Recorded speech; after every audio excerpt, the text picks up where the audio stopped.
EWBSX, the cyberbully. Like J6 times 9/11 for your ears.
The ASTROLABE.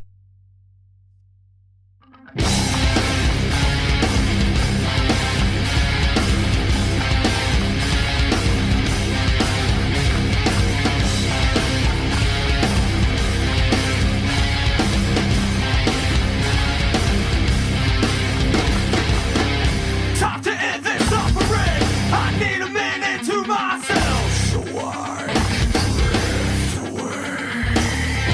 You will never get to me. What can't be done, I'll do myself. So We're gonna win so much, you may even get tired of winning. And you'll say, please, please, it's too much winning. We can't take it anymore. Mr. President, it's too much. And I'll say, no, it isn't. We have to keep winning. We have to win more. We're gonna win more. Hottest fucking thing a guy can do is make a little noise. Okay, let out a little.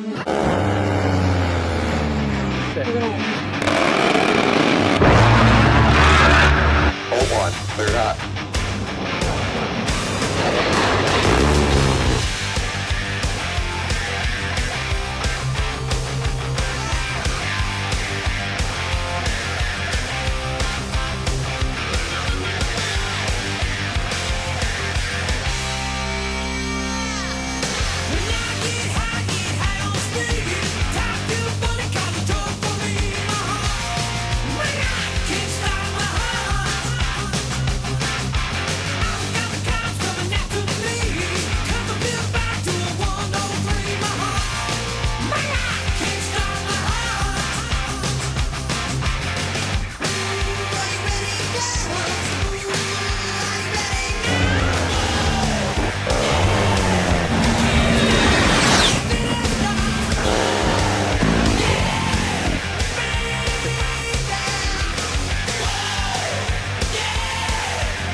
The Warthog. I love him. What's up, everybody? How is it going? I just realized that I wore my "Thank you for your attention to this matter" shirt on Turbo Fart Tuesday. What timing? What a beautiful coincidence. We're gonna talk about a shirt a little later on here tonight on the back end of the show. I'm gonna talk about Nick Fuentes and his Jeffrey Epstein shirt. I've got a couple of clips from him that are pretty entertaining. Hold on, I was busy. I forgot to put the tips link here in the chat. So I wish you could just have an all-time pinned chat, and you don't have to keep putting there every time. White pill prescription fee. Here. Okay, tips.kingpill.com. Okay. There is that. So how you guys doing? It is Tuesday. You know, I keep track of what day of the week it is based on which uh, what King or what Astrolabe intro music did I use most recently, and I have to try to remember back what that was. That's how I keep track of what day of the week it is. Let's see here. What do we got tonight? So we're gonna kick off Black History Month. I told you guys yesterday that we got to kick off Black History Month, and got a little bit of stuff. Heyo, If you survive, Nevsky. you earn your freedom. Nevsky is in a sub gifting mood. Thank you, man. That is a sub to Fafenos. Kind of weird. 55.55. Then also Welcome to the Gulag. If you survive, you earn your freedom. Fafenos. And then also the Dankest Vanilla and Lurch. Thank you, man, for the gifted subs. Pale Morning Dude, thank you for the kicks. Appreciate you guys. We're streaming on Kick. That is the best place if you want to join the live chat. The show is up on Rumble. It's streaming on Rumble and on X. And then the YouTube account is back up and live again for a brief period of time. So, I mean, I'm assuming a brief period of time. I have a feeling that the suspend hammer is going to come a lot more quickly in the near future. I'm trying to figure out if the is it actually playing on Rumble? Well, that's oh yeah, there it is. Okay, it is actually working. This is part of the reason why I am starting to work on the Rumble account here. I want to make sure that I suspect the YouTube channel may not stay around for very, very long, and I don't want to start censoring or changing the way that I talk about things to try to keep the YouTube channel. It's just, you know what, if YouTube goes away, I make like $60 a month through YouTube, if that. So to those of you who have kept your subscriptions up, I deeply appreciate you. Thank you. Thank you for that. But if the YouTube account goes away, I don't even think I'm going to work to bring it back. I have all the episodes saved. I have them backed up twice over, and I've got the RSS feed. I've got Kick. I've got X. I've got Rumble. I have Substack. I've got everything. Everything's out there. The show is out there, and really, it's a daily show. So I guess some people may want the archive. Maybe once in a while, I want to have like credibility or something and say, "Hey, look, I called it. You can go back and watch that." I don't know how many people actually even go back and watch the archive. So just so you guys know, it is back up on YouTube now. I will keep uploading it on YouTube because it only adds a couple of steps to the process since Substack is slick like that. But beware that it may go down again. And next time it goes down, it's going to be 2 weeks. And I have 90 days. If I don't get a strike in the next 90 days, then it'll go away. But then if I do get one, then it'd be my second strike on the channel at a concurrent time. And so that's a 2-week suspension. And then after that, I think is the third strike. And I think that means you're out, or I don't know. Doesn't matter to me. We are going to keep doing the show, how we do the show, wherever we do the show. So thank you to those of you who have followed me around the internet, who are now watching and chatting over on Kick. Kick seems to be the best interface for the best chat experience. It's the best for just pure live show. It seems to be the best, and then I guess Rumble allows quite a bit more. So Rumble may be a better backup, and I'll just keep streaming. It's easier to stream over to there, so I can just stream there and keep it as an archive. Thank you to all of you guys for supporting in the ways that you do. Let us get the party started. I don't think there was anything else that I need to do.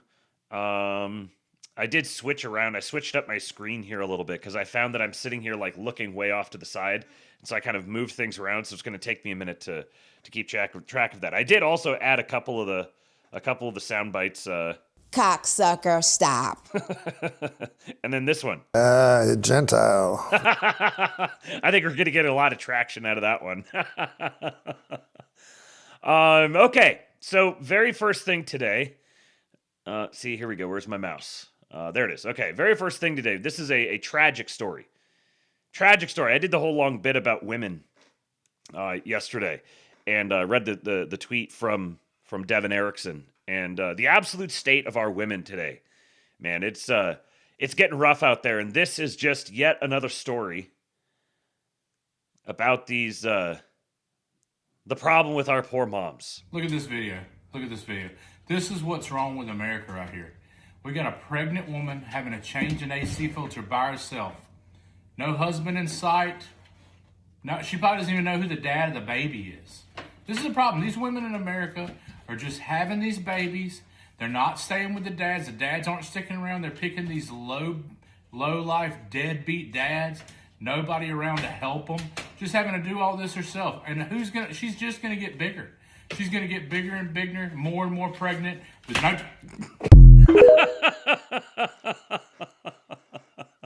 What a patriot! What an absolute patriot!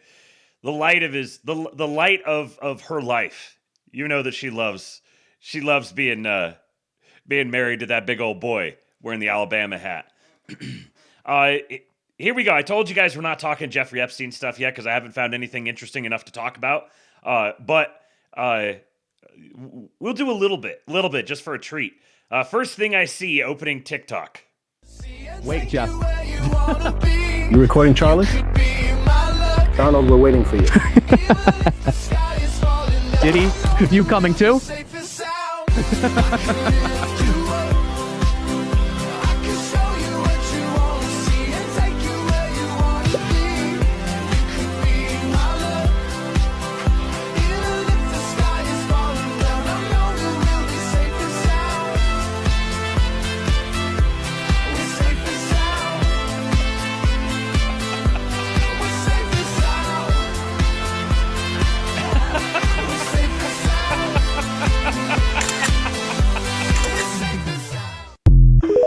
Oh, we descend to new depths every day.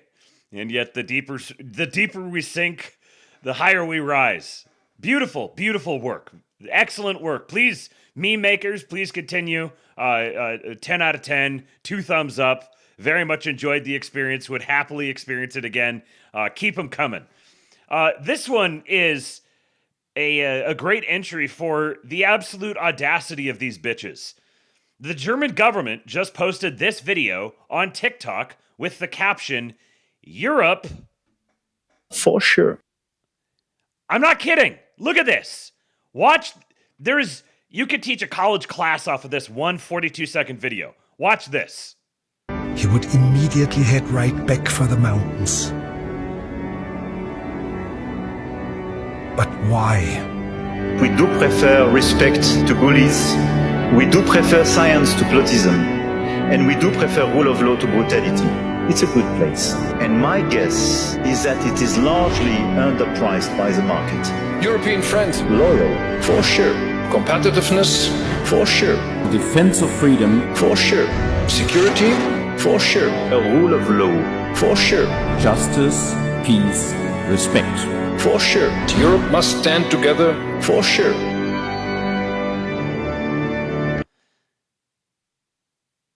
Incredible. I was standing there just staring at my phone for like 5 minutes after seeing this. I cannot believe they produced this. We have won so comprehensively. This is...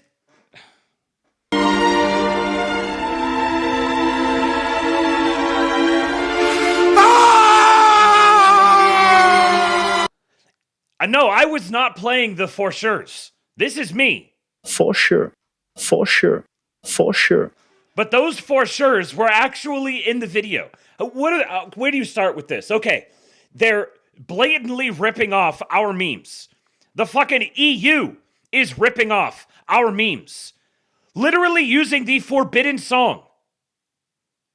This song was like basically literally outlawed in Germany. And the fucking German government is using the song. What? They're doing the penguin meme. Our memes. And then what are they doing? They're trying to sell European real estate. This is a gigantic advertisement for please buy our debt. Respect to bullies. We prefer science to politicism. For good, honest people who are technologically progressive, and are tired of all of this politics business. Ooh, politics, it's so yucky. We don't want to spend time with that anymore. We're just concerned about technology and science. Respect the rule of law to brutality. We're not big meanie heads. Look how nice we are. Look at how modern and progressive we are. It's a good place, and my guess is that it is largely underpriced by the market. Straight out coming and saying, we recognize you think Europe is a shithole. We understand that you think Europe is a shithole. And we're trying to put lipstick on this pig by just directly ripping off right-wing meme culture. This is comprehensive cultural domination. We have them by the nose. Loyalty, competitiveness, defense of freedom, with a picture of this little fuckwit. Defense of freedom. Security. Mark Rutte, Secretary General of NATO. The rule of law. The European Court of Justice. Oh yes, please tell me more about that. Peace, respect, Europe, for sure. This is a ham-fistedly blatant ripoff of right-wing meme culture to try to sell European sovereign debt. Incredible. I live in the most fascinating intersection of reality that any human being has ever experienced. And if you don't see this for what it for the white pill that it is, this is far more than an election. This is worth 10 elections. That might be overstating it a little bit. Maybe not 10 elections. This is like 4 elections in one. We have shifted so hard. The narrative is now following us. We'll come back to this a little bit later here because when I read that Mystery Grove piece yesterday, he referenced this Substack from Feminist Frau, which, I don't, that is not a Substack I would have clicked on unless it was coming from, it was recommended by Mystery Grove. So we'll come back to this. I'm not going to read the whole thing. It's about as long as the Mystery Grove one, but I read most of it today, and I had to skim some parts of it, but the final thoughts segment I thought was quite good, and there's stuff that we'll get out of that. So we'll come back to this subject in a little bit. This one here is another one of these that got a little... you're going to think you get it. You're going to think you get it while you're watching it. It's short, 32 seconds. You're going to think you get the point of this clip while you're watching it. And then within the last, 3 to 5 seconds, it's going to take on a whole new character. Yeah, I never really guessed it because during COVID was the big tester to see how the retard meter. And Australia was quite high on that. And that was quite shocking. Sorry for using that word, but that's okay. But, it's okay. You use that word, yeah. I think some people, unfortunately, might be offended. Hey, are we not in Free Speech Nation over here? Where Free Speech Nation. You're right, you've got me there. You've got me there. With Free Speech Nation, apart from that one word. Yeah. This is like an SNL skit or something. I'm watching this, I'm like, oh wow, the chick said Australia. She's on, is this Australian TV? Is this British TV? It must be British TV. She's on here and she's like, yeah, Australia was really high on the retard meter. On Eurofag TV. And the dude is like, oh yeah, sorry, we don't say that word. We don't say that word now. Just please don't. And then the cut. The show is literally called Free Speech Nation. Are you kidding me? How is this real? This has got to be some sort of a deep fake. This is AI. There's no way that this actually happened. Incredible. She said retard. Here, I'll play the beginning of the clip again so you can hear what she said. I've got the volume up as high as I can get it. Yeah, I never really guessed it because during COVID was the big tester to see how the retard meter. And Australia was quite high on that. And that was quite shocking. Sorry for using that word, but that's okay. But So she said COVID was a test to see how high up on the retard meter you were, and Australia failed the test. I mean, if you could have showed video the last last 3 videos that I've showed you, if you could have showed these 3 videos to yourself of like 3 years ago, you would have melted your brain. You'd been like, what does this even mean? What does it even mean to live in a world where all of these things are happening? You remember like peak COVID hysteria, total censorship of everything, like specific subjects. We'll talk about one here in a little bit about election fraud. There was videos that if you posted the video, your account would be deleted immediately. It was basically a crime to say retard or faggot or nigger anywhere in public. And now, we've got the fucking German government posting an Auslander Rausch meme. Like, I mean, obviously that's not necessarily the signal they're sending, but they're either too stupid to know the difference or they just don't care. Because they recognize just how threatened their power is now. I could not have imagined the world could move this fast in just a couple of years. So this is like a zoom out from the day-to-day goings-on of the narrative and everything, and look at just how 2 or 3 years ago this would have been an extraordinary scandal. It would have been the trending issue of the day. Everyone on the internet would have dogpiled her. And it would have been the pretext for introducing new pieces of legislation. Now, it's like a blip, and it's like, wow, is that even real? Wow, crazy. What a wild video. And then you just move on from it. Faggot? Yeah. I just did. Yeah, but would you faggot? Okay. Thank you, Tucker. All right, now, as you guys may be aware, for many years, February has been considered Black History Month. And this month, we are going to be remembering Black History Month along with the great patriot, John Doyle. The Rosa Parks story is literally not even approximately true, by the way. Day 1 of 28, exposing Black history. And this is me just coming up with excuses to force feed John Doyle down your throats.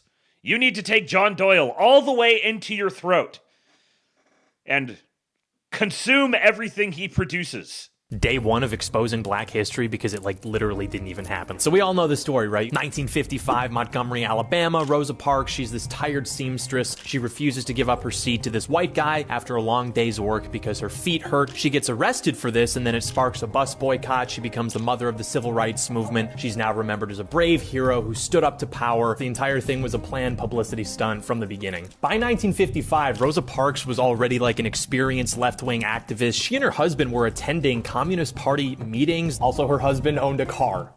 So this is not even the first time this happened. Black people were getting arrested for this stuff, but the NAACP and the activists ignored them. And Hold on. time this happened, Black people. What is that? Were getting arrested for this stuff, but the NAACP and the activists ignored them, and Rosa Parks was specifically selected as the perfect subject for this agenda. She was polite, she was employed, she was married, she was seen as somebody who would be sympathetic to white people. And actually, the Rosa Parks incident itself was actually a reproduction of a prior incident where they planned to make a different woman into this kind of figurehead, but then they found out that she got pregnant out of wedlock, and so they had to sub her out for old Rosa. What's funny too is that she actually had to ride around on a few different buses before this happened, since the rules weren't really meant for women. They weren't really enforced on female passengers. Also, she wasn't even exhausted. She admitted in her autobiography that she refused the seat not because she was physically tired, but because she was tired of giving in to injustice. But that wasn't her first run-in with that bus driver either. James F. Blake, in 1943, Blake kicked her off the bus entirely, yet that incident got zero attention from the activists because she hadn't been chosen yet by the activists to play this role. Here's the kicker though, Montgomery lost segregated buses, but it didn't actually require black people to give up seats to white people if no other seats were available. Rosa Parks was sitting in the middle section, and she wasn't asked to move until more passengers started boarding. Basically, you had a white section, a middle section, and a black section, and the driver was trying to move the sign to expand the white section of the bus into some of the middle seats, since there were a bunch of white people about to get on the bus. And so he asked Rosa Parks and a few black guys if they would move from the middle section into the black section, since it would literally be illegal for him to tell the white passengers to go sit in the black section. So this was I'd known about Rosa Parks being a staged thing. I had not known about her being married and her husband having a car, nor did I know this about the nuance of the construction of the bus and how the seating worked. So she boarded the bus and sat at an aisle seat in the designated colored section. So there's a white section and a colored section. And these were enforced with force of law. Three stops later, the driver told Parks and 3 other blacks in her row to move to the back to make room for a white man. The way that this was done was these in-between sections, you have the colored section and you have the white section. These in-between sections were like wild card sections. This is like a neutral zone. And the barrier could be moved this way or that way based on how many people were on the bus. And note, blacks were seated from the rear entrance, whites were seated from the front entrance. So they've evenly split up the bus, divided it between them, and they can each ride on the bus, and they just have different entrances that they go through. There's like this psychological thing that, they were at the back of the bus. Oh, they were at the back because that was where they were. You had to go. You were stinky and yucky and gross, and you had to just sit in the back. And you had to traipse over all the other people, and you got like crammed up in the corner back there. And no, they literally just split the bus in half, and you get one half and you get the other half. Yes, literally separate and equal. Yeah, I totally was taught like the back was really bad, and I had this vision of them having to like clamber over seats and people like sticking their legs out and tripping them as they walked back. And no, they had their own entrance. They literally had their own entrance. Did buses even have a custom entrance in the back before this? Or did they literally create them a custom entrance so they could have their own private section? So she was sitting in the neutral zone. The 3 blacks, there was 4 of them there. Her and 3 guys. Those 3 guys were like, yeah, sure, I'll move back. He's just like, we're expanding the white section because there's more white people than colored people on the bus right now. So we're just going to move it back. You guys move back into that section. And because he literally was legally not allowed to send white people to sit in the colored section. Think about that. It would have been illegal for him to say, go sit in the colored section. Do you think any of the white people would have been happy about him sending a white guy back to sit in the colored section? Both sides would have been like, this would be the equivalent of someone sitting in business class versus first class. So they have their own custom section of the bus. She's sitting in the neutral zone. He's like, hey, we need to extend this out because of the distribution of the population we have on the bus right now. And she's like, no, I'm not going to. The other 3 black dudes did. They're like, oh yeah, sure, cool, whatever. She's like, no, I'm fighting for the right to sit wherever I want. See, this was not about any bullshit about equality or being equal under the law or whatever. No, this was about just flouting whatever the social standard is. No, I don't have to adhere to the social standard. I can do whatever I want. My people have their own custom space, but I can also have everybody else's space. Everyone's space is my space. Me, I'm more of a Facebook guy. No, sorry, terrible. Let's go back to the actual funny guy. So the guys were like, all right, yeah, whatever. But she went along with her plan, and so she was arrested because she wasn't listening to the bus driver. But she did not stop there at buses. She supported Malcolm X and the Nation of Islam, you know, the whole kill white police officers guys. She marched in Farrakhan's Million Man March in 1995. She backed the Black Power movement, defended black rioters in the Detroit riots in 1967. She endorsed domestic terrorist groups like the Black Panthers, also the kill white police officers guys, the Black Liberation Army, Weather Underground, the bomb and kill white people guys. Nobody knows about the history of left-wing terrorism, dude. This stuff was all going on. Despite all of that, though, she still spoke at the 1988 Democratic National Convention, hailed as a hero. Rosa Parks was a calculating revolutionary whose actions were part of this broader left-wing conspiracy, but the myth that we're all taught is designed to hide this and the radicalism that created it so that we're taught, you know, some feel-good narrative when we're in kindergarten. Truth matters. I love black people. The N-word! You know, you can think what you want. It's a free country. You can think what you want about the Blaze, but I will just highlight to you that entire video talking about how Rosa Parks was a bullshit revolutionary activist, her whole story was bullshit, calling into question the Civil Rights Act, and tying it directly to left-wing revolutionary terrorism in the second half of the 20th century. That all had a Blaze Media logo over it. You may feel like we're not going fast enough, and you've got some sort of, I don't know, like inability to access your senses. If you think we're not going fast enough, because holy shit, we are on a fucking, like, this roller coaster is steaming down the side of a fucking mountainside. We are flying. Nobody has lived through times where things have been changing this rapidly in decades. We're much more at risk of things changing too dramatically and becoming totally destabilized. We're at much greater risk of that than we are at whatever the risks are of not going fast enough or something. Yeah, the Blaze has civil rights revisionism on its shows. That's where we're at.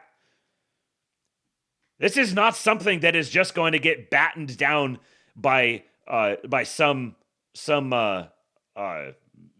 change in an election. And now we've got another patriot here we have to bring awareness to, and I've mentioned this on a couple shows before, but we're gonna have to keep up with this one. We've got some updates. Candace Owens trying to read. This has got to go in the Hall of Fame for funniest Twitter account handle names, where like the name itself is a Hall of Fame joke. Just the very premise of the name. He wouldn't even have to post anything. Literally just have the name of an account, Candace Owens trying to read. But this patriot has been doing the Lord's work for us and getting us some great examples. Here is example number 1. We want the CEO and the chairman of Turning Point USA to answer. Okay? If you can't compartmentalize, then I don't see how you're going to be able to, we don't like them, we don't agree with the industries they went into. All of that can be true, but you have to be able to compartmentalize that when you are looking at a case. Since long before this ever broke out between her and Justin Baldoni, that we have to compartmentalize. Blake Lively is not a good person. Or Donald Trump from the #MeToo movement. It is very important to compartmentalize how you feel about somebody personally from how you are. Can't compartmentalize. To compartmentalize that. To compartmentalize.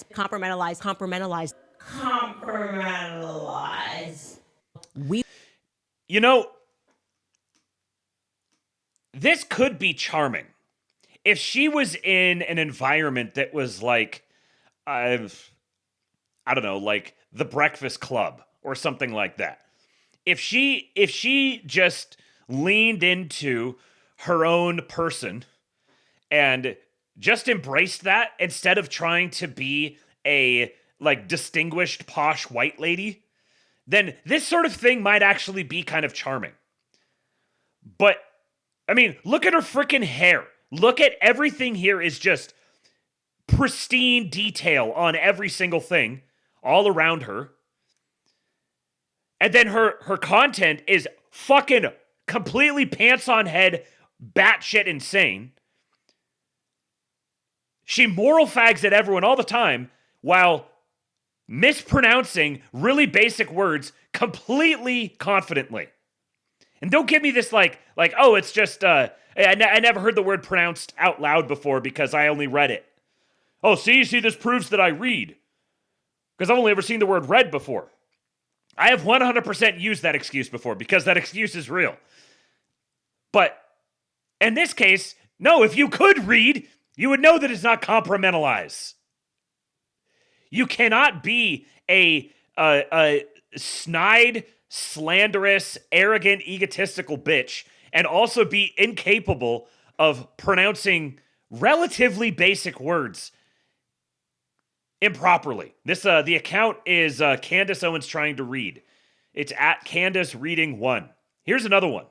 Was not coming out of racist ideas, right? It wasn't because people were just trying to delegitimize him. It was because this must just all be crazy rantings. Every day, Candace is up on this show like Miss Cleo from the 90s. Yep. And just like predicting what she thinks happened. It's such a ridiculous way to try to delegitimize the research that we have done. Now, I don't know how you're able to comment. She pulled the good old black.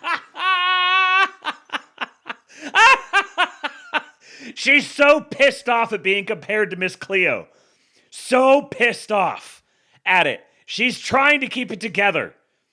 And it just, if this was an act, if this was a character that she was playing, this would be like psychopathic levels of detail.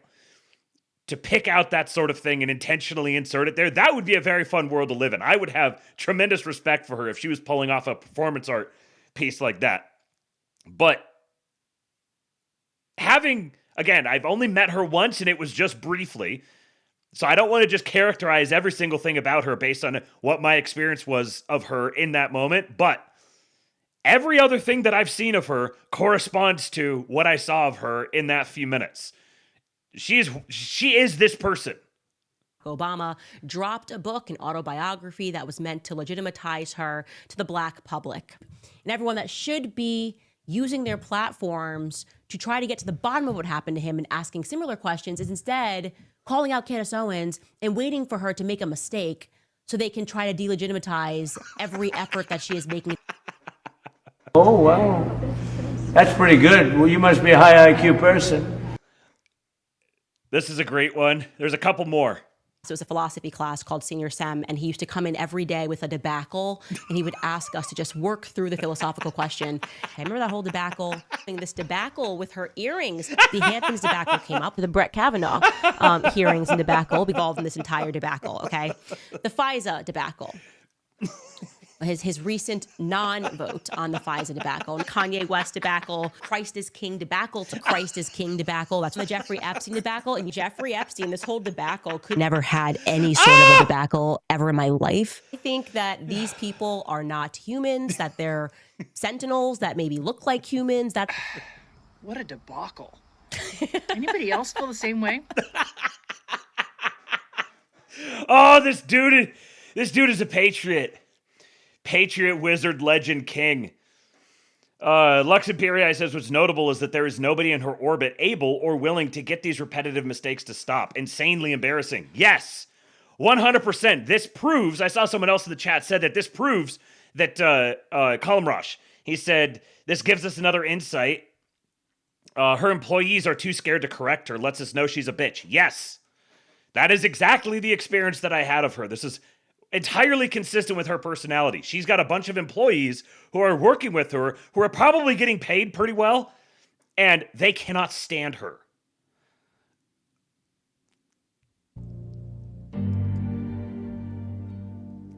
Get comfortable, you guys, because it is going to be a long week. I have so many explosive revelations to share with you.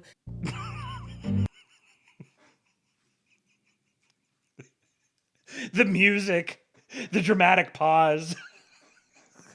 Explosive revelations. That one could have been a genuine misspeak, but I think I've heard her say revelations before. And then this is the one from today. You guys got to go follow. He drops one every few days. This was today's. I don't watch movies anymore. I just kind of read books. I'm just fascinated with learning real history because I think that truth is kind of, I mean, what actually has happened, the events of our world, is obviously, as the expression goes, way stranger in fiction.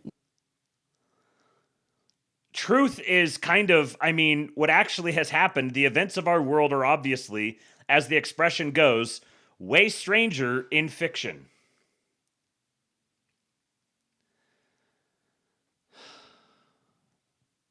Continuing our celebration of, pardon me, our remembrance of Black History Month. Getting a little ahead of myself here. Retard mode. At retard mode. See, look at this. We've got major viral things happening now with guys named retard mode. And everyone's just loving it. Asmongold is reacting to what retard mode has created. Now, some of you guys are probably already going to know what this is, but let's see if you can figure it out just from this brief clip of Asmongold reacting to it. Section 8?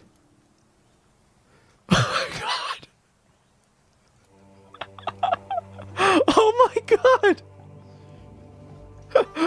Wait a minute. Actually, let me unselect. No, you guys got it.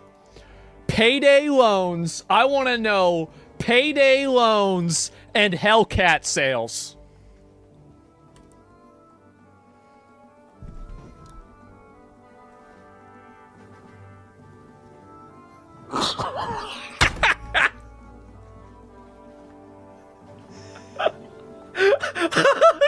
It's a map that he just filtered by payday loans and Ultima / Hellcat sales. This is one map to rule them all, yes! It's the map! We found the map! Retard mode created the map. Look at this. He says, I built peaceandquiet.io. Pretty self-explanatory. 3 states indexed so far. All 50 by tonight. Here's some of their filters. You can filter by names. Deshaun, Ebony, Jamal, Kendrick, Shaniqua, Tyrone, Aaliyah. I think that's all he's got here, just filtering the names. He started off with North Carolina, Ohio, and Florida. And then has been building on this for like a week now. 300K plus nodes added to the map, approximately 1 million now. New names include Tynesha, Rashid, Rashida, Maisha, Sharita, Jalen, and 77 others. Added backup desktop UI for those who don't have WebGL installed. Before you move to a new area, make sure there's peace and quiet. Peaceandquiet.io. So first of all, he's sorting by names. Then added methadone clinics, bail bonds, liquor stores, names Laquavius, Mercedes, Devonair, Shaquanda, Princess, and 29 others. Being added now New Jersey, Utah, Rhode Island, Alaska, Mississippi, Idaho, Louisiana, Connecticut, and Arkansas. So filtering now by violent crime statistics, Popeye's locations, Waffle House, HUD housing, Boost Mobile, liquor stores, bail bonds, and methadone clinics. Then he added pawn shops, Ultima and Hellcat sales heat map, includes SCAT. Then HUD data separated into Section 8, public housing, low-income household tax credit grants, the primary federal program for building low-income housing, and enhanced UI working to add more name nodes. Was there more? Oh yeah, then he added Church's chicken locations, beauty supply stores containing the keywords wig, ethnic, and braids, 4,500 check cashing and payday loan operations. Coming soon, a Chrome extension with an overlay for Zillow, Airbnb, Google Maps, etc. The information that he is amassing here, as a real estate agent, it would have been illegal. It would have been a prosecutable crime for me to point people to this, to direct them to this, to use it. You are not allowed to cite crime statistics to a prospective buyer. You are literally not allowed to tell them what the crime statistics are for the area. It is a crime.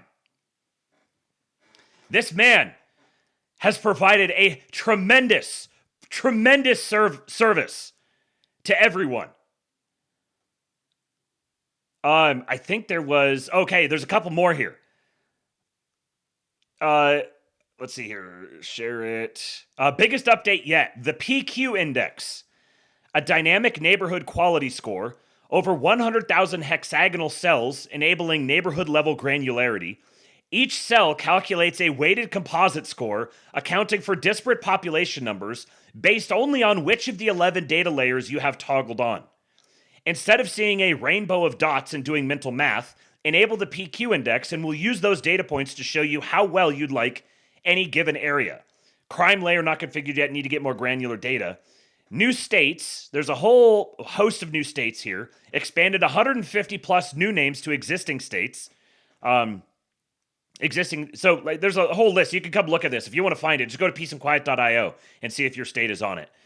Next update will add a weighted scroll bar to each filter when PQ index is enabled, allowing you to input how much you care about each data layer selected.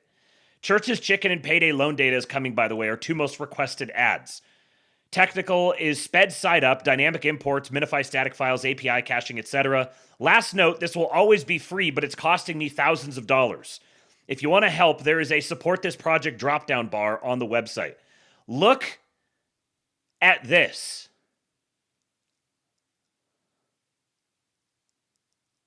Updating in real time based on selected layers.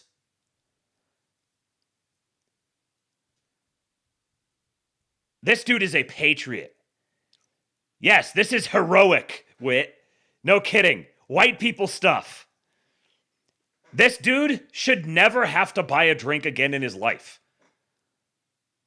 Everywhere he goes, he needs to have every drink ever paid for. Because this is like a legitimately valuable service to have for a lot of people who are trying to move, because it can be so difficult to actually get this information. Otherwise, you have to do quite a bit of work on your own if you want to go try to evaluate what a neighborhood is like if trying to move in there. I'll also say the fact, I'll bet you what the majority of those expenses probably have to do with paying for tokens for whatever AI model he's using to generate this, because I can almost guarantee you that's what's happening here. Again, like when I was talking about the AI thing yesterday, having agents that could just spin these sorts of things up, we're like moving away from, the further we get from actually doing the coding ourselves, the more we get to where we can just speak and something else automatically codes it into existence for us. The faster we tighten those feedback loops, the closer we're getting to where you can create things as quickly as and easily as you speak them. And then it's just a matter of dealing with the bugs and flaws and whatever errors there are in the thing that you're creating. There's some profound directions you could take that. Maybe we'll talk about that more another time. But there's one thing that I think is going to become evident is the more that we create these sorts of things, the more that we learn about ourselves. So in AI, especially in the various applications of what's called artificial intelligence, even though it's not really artificial intelligence, it's just AI is sort of the label that's been placed on this batch of industries, kind of. It's perhaps one of the greatest examples of how technology is a mirror to human beings. The more that we build technological solutions to things, the more that they reveal to us about ourselves. Then he said, since Asmongold laughed so hard at our Hellcat filter, I've reworked the entire system. Introducing the Hoopty Index. All Dodge Chargers and Challengers, all Nissan Altima and Maximas, all Infiniti G35 and G37s, and all Chrysler 300s. We now have active listing across 147 cities. And in other words, then this chick here, in other news, Ray Valentina, independent journalist, anti-woke, black chick, has earned an honorary green dot in Austin, Texas. I also saw Myron Gaines got himself an honorary dot as well. So go follow Retard Mode and go check out peaceandquiet.io. Did you guys know the Pizzagate gunman? You guys know about the Pizzagate gunman? Did you hear about this guy? Edgar Madison Welch was a passenger in a vehicle stopped by officers in Kannapolis on Saturday night. According to a Kannapolis Police Department news release, One of the officers recognized the car as the vehicle of someone he had arrested and who had an outstanding warrant for a felony probation violation. When the officers approached the vehicle to arrest him, police said the man pulled out a handgun and pointed it at one of the officers. After he was instructed to drop the weapon but didn't, 2 officers shot him. Emergency responders took Welch to the hospital, and he died from his injuries 2 days later, according to the release. None of the officers, nor the driver, or another passenger were injured. This was the guy who was a 28-year-old actor who went to Comet Ping Pong to investigate Pizzagate. In 2016, remember, Pizzagate was all the rage. And he went to Comet Ping Pong to investigate, because there was sure a hell of a lot of stuff that seemed worth investigating. But he went there, he fired a single bullet, and that single bullet just so happened to hit their computer system and destroyed all of their records of anything. Then he was sentenced to 4 years by Judge Ketanji Brown Jackson, future Supreme Court Justice Jumanji is the one who sentenced the Comet Ping Pong shooter, who just so happened to hit the Comet Ping Pong computer system and destroy all of their records with the single bullet he just happened to fire. What a timeline. What a timeline we live in. And then that guy, after he was released from jail, was fatally shot during a traffic stop with a bunch of sketchiness around it. Where's the body cam footage of the cops shooting and killing Edgar Madison Welch? How did they get away with no one pressuring them to release it? Where's the outrage from the usual suspects on the left or right over a police execution? This from Foundering. Why indeed? How many Americans have been assassinated to cover up this stuff? Seth Rich. Yes, Seth Rich was a patriot. Speaking of the Supreme Court, the Supreme Court is set to rule on the matter of birthright citizenship, and smart money is on Trump emerging victorious. Expect the left to melt down when they do. I will note that it will be hard to tell the difference since they melt down every day over, well, everything. This from Awakened Outlaw. And it's funny, I can tell. I think I've talked about this guy before. This is very, very Gen X. There's a particular sort of Gen X guy that he represents. But it's funny because I basically don't ever see the left melting down about anything anymore, with the exception of when they're actively fighting law enforcement, trying to run over cops. That's basically the only time that I ever see the left melting down about anything anymore. And I don't know if this is just, have I put myself into an info bubble where I just don't see these things happening? The only people I ever see melting down are like accelerationist types who are angry that Trump isn't giving them their favorite special treat or like reading them a bedtime story before they go to bed at night.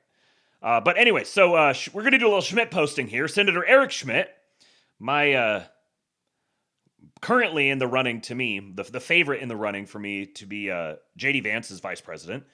He says the 14th Amendment Citizenship Clause was never meant to grant citizenship to children of illegal aliens, tourists, or foreign students. The drafters said so explicitly. The courts ignored them. For our national sovereignty, security, and constitution, I filed this brief. Here's what's happening.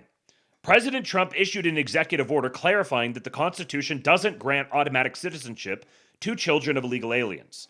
Activist judges blocked it. Now it's up to SCOTUS. The Citizenship Clause says you must be born in the United States and subject to the jurisdiction thereof.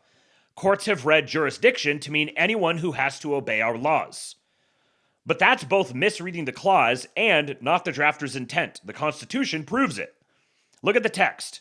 The 14th Amendment uses jurisdiction twice, but differently.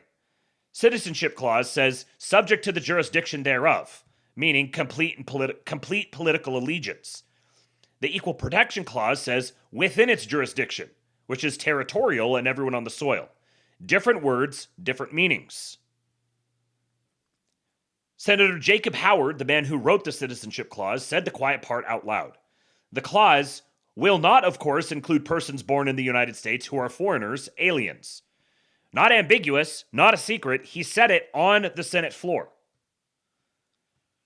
Howard explained that jurisdiction was used in its full and complete sense. It requires a, quote, permanent reciprocal political bond, owed only by those who have made America their, quote, lawful and permanent home. Not tourists, not illegal aliens, permanent residents. 2 months earlier, Senator Trumbull had authored the 1866 Civil Rights Act, granting citizenship to those, quote, not subject to any foreign power. When the 14th Amendment used new language, senators asked him directly, what does subject to the jurisdiction mean? Quote, not owing allegiance to anybody else. That is what it means. When the 14th Amendment changed the wording, Trumbull told his colleagues, the object to be arrived at is the same. Same Congress, same intent, they just cleaned up the language. The federal government has misinterpreted this for over 50 years. Here's a common sense test. If a New York couple vacations in Florida and has a baby there, that child is a citizen of New York, not Florida. Why? Because the baby doesn't reside in Florida. But under the court's reading, a foreign tourist's baby is a full U.S. citizen? Make it make sense. Bottom line, text, structure, history, precedent, and common sense all say the same thing. The citizenship clause applies only to those who have lawfully made America their permanent home. SCOTUS should reverse, and there's a link here to his full amicus brief. I will note that just the other day I saw a report that Chief Justice John Roberts has forced all of his clerks and staff to sign NDAs, which is an interesting move to make, given some of the history that we've had with Supreme Court decisions getting leaked ahead of time. I wonder why he would want to take this extra step to formally prevent them from leaking anything. Okay. Now, I played this video for you guys the other day of Katie Miller, the Gigajewess. Katie Miller with Nicki Minaj. We have a new entry in this series of Nicki Minaj videos. And this one, I had to set my phone down after I saw this one earlier. This made me so freaking happy. I don't even know why. This is one of the funniest, most wholesome things I have ever seen. Look at this.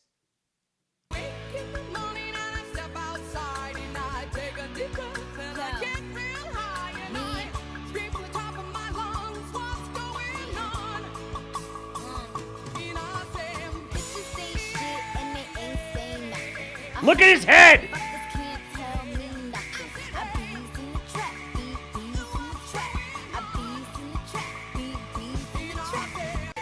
Watch his head! This is the gayest that I have ever seen him. He's bobbing that head! Then watch here.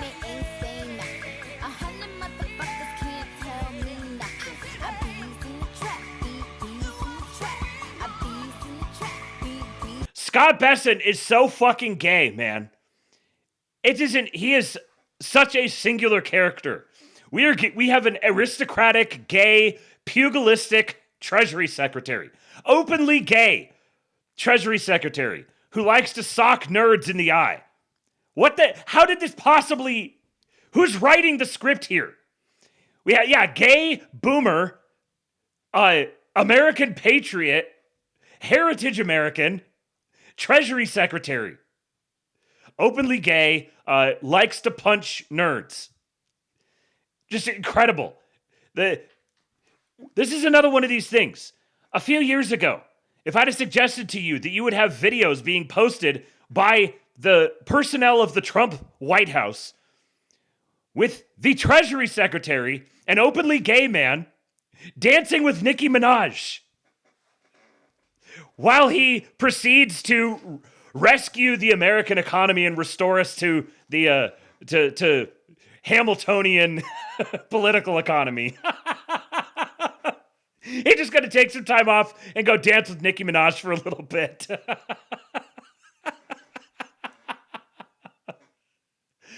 God, I love this. Bobby Paulbeck says, "Hold up, guys, I'll be back. I gotta go suck the fuck out of some gay." Yeah, if you'd heard that, you would have assumed it was all over with. Yeah. But we are so back. Oh, man. So, never in my life did I think that Nicki Minaj was going to become a leading propagandist for the Trump administration in securing elections. She says, what sensible, forward-thinking, cutting-edge leading nation is having a debate on whether or not there should be voter ID? Like, they're actually fighting not to have people present ID while voting for your leaders. Do you get it? Do you get it now? Yes, Nikki, I get it. I get it so hard. Insane. Insane that it would even be a question about whether or not there would be voter ID. Now Nicki Minaj is campaigning for the Trump administration to establish voter ID laws. And it's not just her. Look who else is reporting honestly on this subject. The American people are with It's Nicki Minaj, because what are we talking about here? So take a look here. Favor voter ID to vote. Look, I got all this polling on the screen going back since 2018. You'll notice on all of it, it's all north of 75%, 76%, 76%, 76%, 81%, and then 83% in the last year of Americans agree with Nicki Minaj. They favor photo ID to be able to vote. What about by party? What's the party breakdown? Yeah, normally you might expect, hey, there'd be a big divide by party with Republicans really for it and Democrats really against it. But not really here. I mean, just take a look here. Favor photo ID to vote. You got 95% of Republicans, pretty much all of them, but even 71% of Democrats favor photo ID to vote. So again, Nicki Minaj posting that on X. And what you see is that the American people, actually, it's not really all that controversial. The American people are with Nicki Minaj, whether they are Republican or even if they are Democrats. We're talking about 7 in 10 Democrats agreeing with Nicki Minaj that you, in fact, should show a voter ID to vote. What's the racial breakdown? Okay, what's the racial breakdown on this, right? Because I think a lot of people make the argument that people of color, non-white Americans, have a harder time procuring a photo ID to vote. But even here, take a look here. Favor photo ID to vote. 85% of white people favor it. 82% of Latino. 76% of black Americans favor it. So the bottom line is this. Voter ID is not controversial in this country. A photo ID to vote is not controversial. Imagine putting these statistics next to each other. They're doing racial breakdowns on CNN, right? They are like, this is your screen cap right here. Thank you, CNN. Very cool. Favor photo ID to vote. That's weird. I wonder why there's a gap here. I wonder why there's a difference. I wonder why white people favor photo ID more.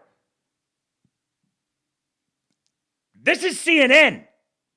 In this country, it is not controversial by party, and it is not controversial by race. The vast majority of Americans agree with Nicki Minaj that, in fact, you should have a photo ID to be able to vote. So something of a non-controversy, in other words. That's very good. The alliteration of Mr. John Berman, that Harvard education, paying off once again. Harold, and thank you. So the bottom line is What's that this the little- vote is not controversial in this country. It is not controversial by the vast majority of Watch this little Americans point agree here. with Nicki Minaj that, in fact, you should have a photo ID to be able to vote. So something of a non-controversy, in other words. That's very good. I have known so many Harry Entons in my life.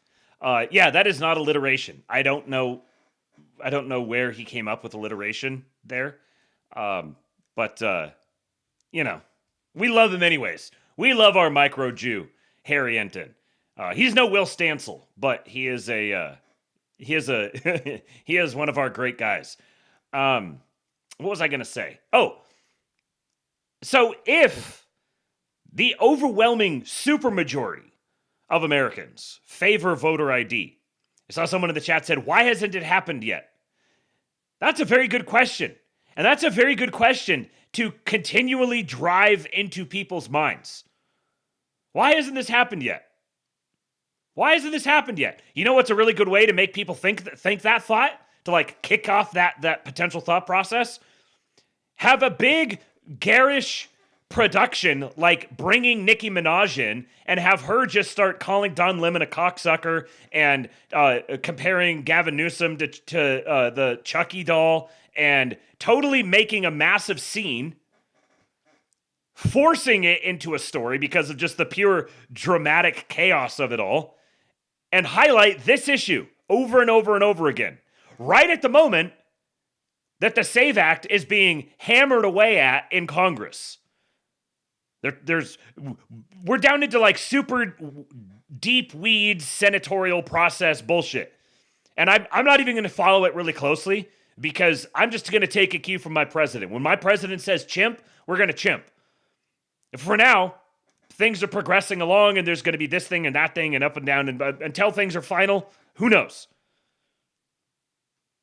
But the Republicans in the Senate right now need to be under a tremendous amount of heat. And having Nicki Minaj causing a scene like this is contributing to that.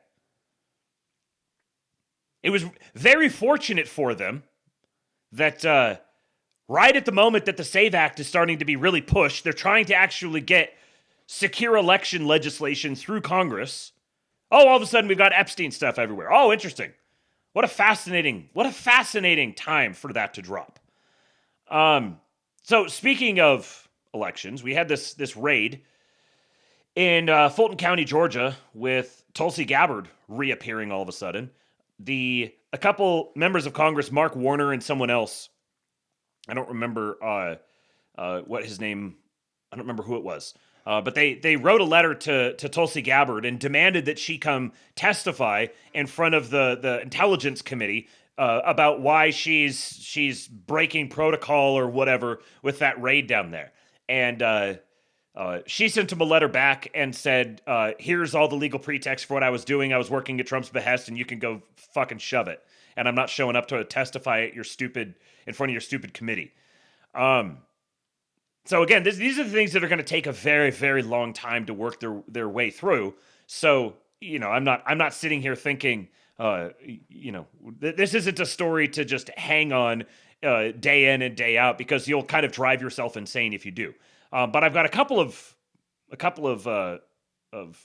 things related to the story that I wanted to share here. First of all, let's do a little appreciating of America's mayor, Rudy Giuliani. Few men in America have sacrificed more for their president than Rudy Giuliani. This man deserves statues. Rudy Giuliani's face belongs on currency. Rudy Giuliani is an absolute and utter patriot. And we're going to miss him when he's gone. This is what he says with Benny Johnson. They probably brought more paper into Pennsylvania in the month before the election than we ever had in the United States. I mean, they were sending trucks and trucks and trucks of paper. We were absolutely certain that in Georgia, they had a factory 3 blocks away from the arena in which they were printing up the ballots they needed to fix the election. Yeah, remember they tried to kill him. That's right, Whit. Thank you for reminding me of that. They tried to kill Rudy Giuliani in a car accident. They ran an operation on him and tried to kill him. And I think they broke his back. And he hardly missed a beat. He got fucked up in a car accident after stopping to help some woman who claimed that she was being abused by her boyfriend. He pulled over, was helping her, and then drove away, got in a high-speed car accident. Such an obvious hit. They obviously tried to kill him. And he hasn't skipped a beat. Look at him. He's still out here. We could never get the U.S. attorney to do a search warrant. When we uncovered an ATF agent uncovered a possible burning of ballots, Barr assured us that it would be covered in the U.S. attorney Sentinel one. The ATF agent is willing to testify to it today. I mean, there's so much evidence So burning ballots, they have an ATF agent who's willing to testify about it. And he talked to Attorney General Bill Barr, who said, oh, yeah, we're going to do something about it, and never did. Come on. I mean, your eyes don't lie, Ben. So you think that there was a factory that they were printing ballots at? I don't think it. I had evidence of it. I never was allowed to present it. People say, oh, gosh, you lost so many cases. I actually only presented one case in court in Pennsylvania. I quit on the courts. Other lawyers, I had a different strategy. My strategy was to present this evidence to legislature so we preserve it. My fear was we would lose it for history. And I think they were trying to do that. I thought we had a narrow chance. Rudy, a lot of people, I think, have thought that Rudy Giuliani is some kind of a boob. The dude is an operator. The dude knows exactly how the system works. Note what he said here. He realized the courts are a lost cause. It's not even worth the time and effort and energy to go through the courts because everything's going to get slapped down and then it's going to get sealed up and there's nothing we can do with it anymore. So he's like, no, instead, I'm going to focus on getting this into legislative records that can be subpoenaed later on. Of turning around the election, given what was arrayed against us, and how the courts wouldn't even have hearings, which was very suspicious. I mean, I've done 100 TROs as a lawyer, temporary restraining orders. You see them now with the president's duties. They'll always delay something, always. I never got one judge that was willing to listen to one witness. And I love that he's old school. He doesn't call them tariffs. He calls them duties. The president's duties, they'll always delay something, always. I never got one judge that was willing to listen to one witness. And I figured out why in the first case. But once you hear a witness, it's very different than just hearing Giuliani or Sidney or some lawyer talking for him. You'll hear the woman say, they trained me to fix ballots. And she's a very sweet old lady who's a very religious Catholic. And she starts crying. Then you hear another one and another one and another one, another one. Country goes crazy. So they tried to. So what we did was we presented it to the legislatures so that it would be there under oath, so that now, as you acquire some additional evidence, you can add it to that. And I think it's definitively proven that he won Georgia, that he won Wisconsin, and that he won Pennsylvania. I think that Michigan, it is proven that there were massive acts of fraud, but it's not proven yet. It's not at the number, or not for me. There may be people who have done it. And Arizona, I felt we could get there if they didn't hide all the ballots. And everybody hid the ballots. We have never gotten to see, meaning the Trump people, any of his lawyers, me or any of the others, we've never gotten to see the actual ballots. The governor, in this case, the Republican governor of Georgia and the Republican Secretary of State have hidden those ballots as if they're phony. And now the feds have them. We finally have them. You had to get them by a raid. And I fear, I know that 300,000 or so are burned. And I have an ATF agent who has proof of that, which we presented to Barr, and Barr ignored it. 100,000 at least of them were burned. That's part of what I wanted. Part of the reason I wanted to play this one is because this is the significance of this raid.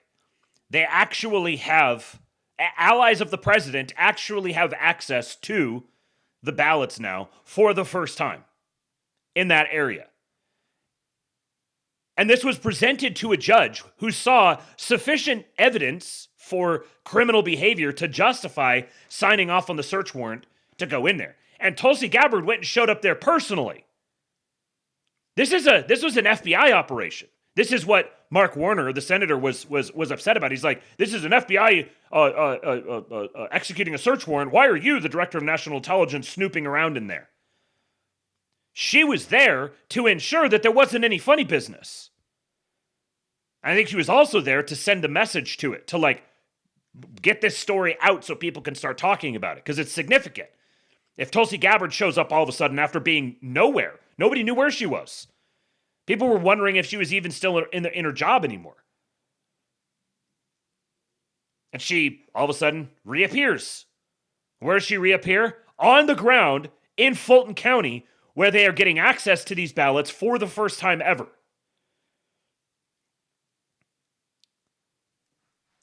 Rudy says that he thinks it's indisputable that Trump won. What did he say? He said Georgia. I think he said Michigan, or he said Michigan would have been close. I think he said Georgia, Pennsylvania, and then maybe Arizona. Trump won the 2020 election. And this is a really good point, Slutty Mo. Or no, it wasn't Slutty Mo who said it. Sorry, I'm giving credit to the wrong person. Trust Planstar said, this is actually what the Epstein files were supposed to be. Uncovering the election fraud is much more likely to uncover the whole globalist network. Yes. In large part because uncovering that sort of thing actually has some real political teeth to it. The thing with all the Epstein stuff is, leaving aside the fact that now we're just getting a mass dump of literally everything any schizophrenic, bad faith, whatever person who's just released a tip or sends a tip into the FBI, that's getting lumped in there. This is a dump of all of his files. So literally any file that he had for any reason whatsoever, any picture that he took, anything he happened to download from the internet, literally any person he ever had contact with in any capacity whatsoever, they're all now in there. And just mass dumping all of this out is permanently slandering a ton of people who made the mistake of like crossing paths with him once upon a time. And we're watching this happen in real time. And some of us said this from the beginning, that there are almost certainly innocent people whose name is associated with him because they happen to be next to him at some point. And now they're going to spend the rest of their lives being hounded and harassed and slandered, and people might be like trying to kill them. Their lives have been just completely upended and destroyed. For what? Like, okay, so that's bad enough. But then what is it taking the place of? Well, all the people who are real up in arms, who think that all this Epstein stuff is real, this is the juicy stuff. All of those people who are real wrapped around the axle about that will look at this and be like, oh, stupid QAnon bullshit. Who cares? When this is the stuff that can actually go somewhere. This is the stuff that people have been volunteering on for years. Rudy Giuliani had at least one attempt on his life putting in the long work for this. He's like, okay, we're not actually going to we're not going to get this big, urgent push right now. Remember how bleak and dark everything felt in like 2021, 2022? Just at the absolute depths of the Biden administration, max censorship, like looking, is Elon going to get arrested? Just like even before Elon came out as pro-Trump. Just the gas at $5. It was dreadful. And in the midst of all of that, Rudy Giuliani said, we need to plant the seeds that could potentially be harvested sometime down the line. We need to take the hard way now. We need to go fruitlessly present these to legislatures who are just going to stonewall us at every front, knowing that we're going to fail, in order that we might get this stuff enshrined into the record permanently, so that when we win down the line, we can go back and subpoena and pull all this stuff back out again. Rudy Giuliani is a fucking patriot, man. One of our greatest patriots. So there's some more here that I want to show you guys, some of these people. But you remember one of the other things that happened to Rudy Giuliani is there were these women, Ruby Freeman and her mom, who sued him for like libel, because there's videos of them engaged actively in election fraud. And he said so. They played the video showing them. Do you remember these videos of these ladies who were pulling suitcases worth of ballots out from underneath the table? They played this video. And Rudy Giuliani said, we caught them in the act. They turned around and they sued him for everything he was worth. He got the Alex Jones treatment. And while he was getting the Alex Jones treatment, he was slogging his way through legislatures around the country just trying to get this stuff through. Yeah, where the fuck was Thomas Massie this whole time? Wouldn't it be great to have a Republican, some sort of like kind of idiosyncratic loner Republican senator who's going to grandstand on some sort of issue to just make it his entire career for whatever reason? How about do it on something productive? Oh, that might be actually kind of hard. You might have to put up with some real opposition then. You might actually be in danger if you take on the matter of election fraud. But so this chick, Ruby Freeman, on body cam, said she was told by Fulton election bosses that the Biden count was low, it was really low, and to scan as many ballots as she could. She said there were no more to scan, and then, quote, boom, under the table, cut the zip ties, end quote, and then scanned them and rescanned them. So that's how the number went up. And here you go, police body cam audio with Ruby Freeman talking about the 2020 election.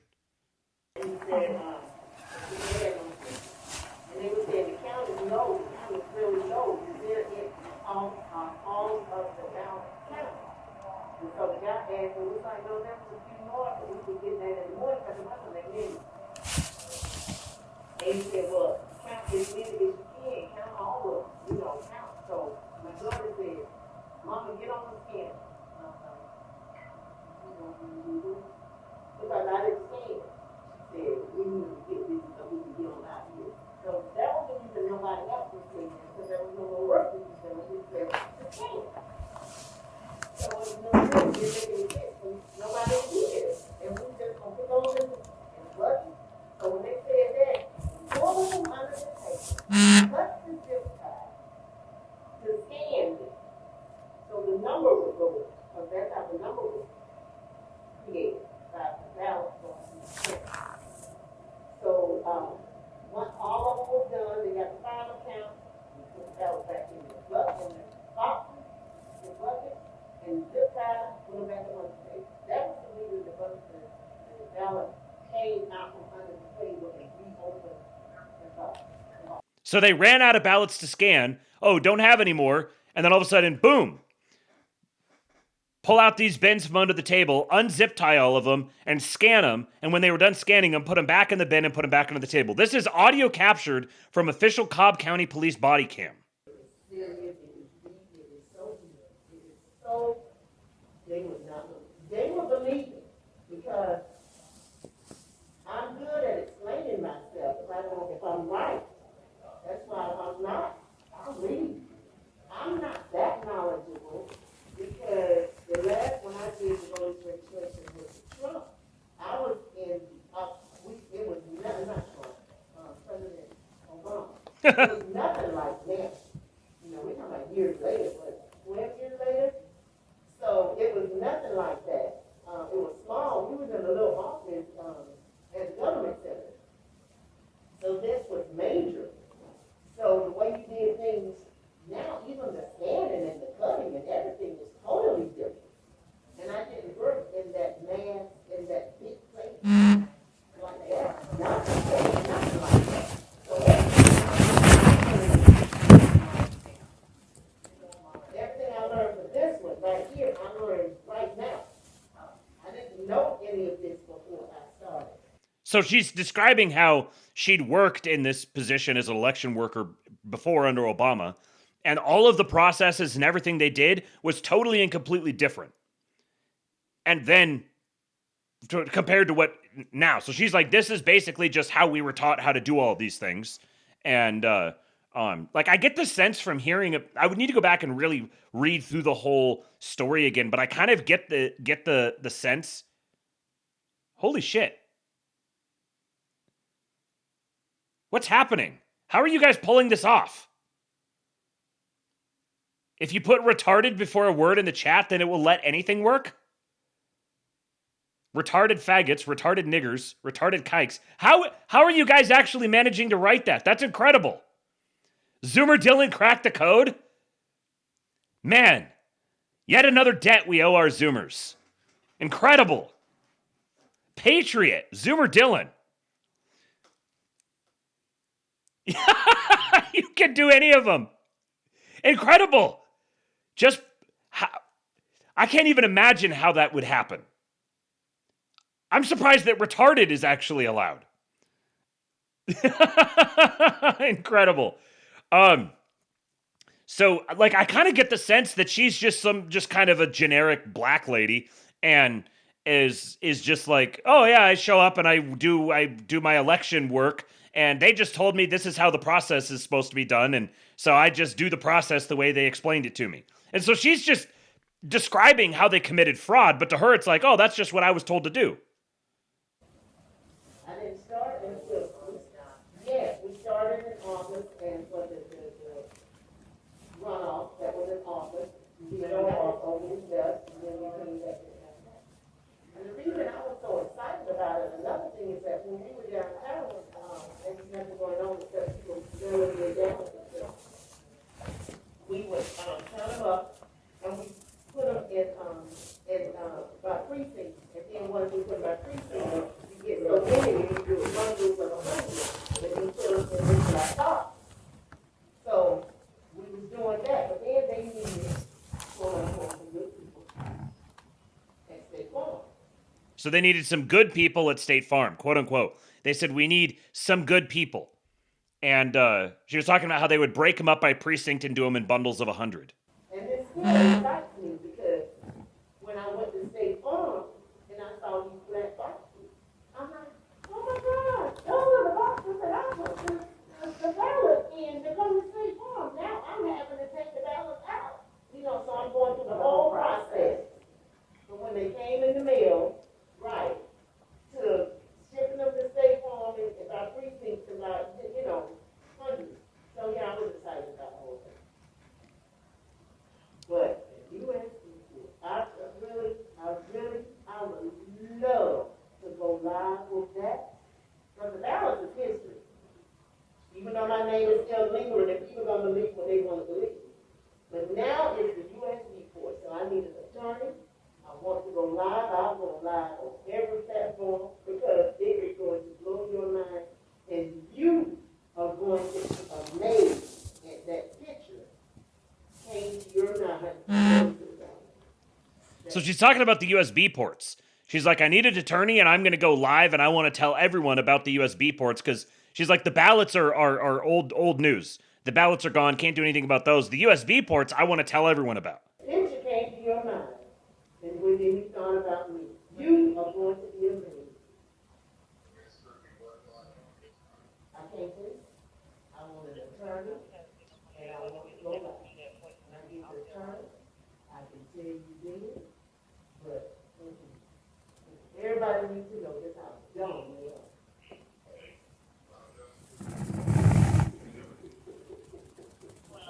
Okay, so she's like, I'm not going to tell you. I won't tell you what it is, but it'll blow your mind. What was the other thing here? Oh yeah, these videos were so insane they were blocked by Facebook and Twitter the day they were posted. Instant permaban. Yes, that's where we were at in 2021 when these videos came out of these ladies literally engaged in the process of just funneling ballots into the machine, pulling them out and funneling them into the machine. They were real videos, and if you posted them, your account would get nuked immediately.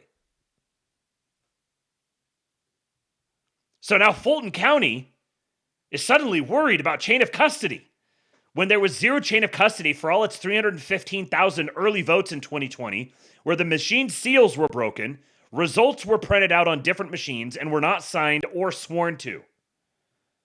An official in Fulton County, Georgia, has announced the county will challenge the legality of the FBI's search and seizure of 2020 election records. Commissioner Marvin Arrington Jr. said the effort will seek to force the government to return the ballots taken. I mean, they got a warrant from a judge, so, and they already took them. Here's the thing.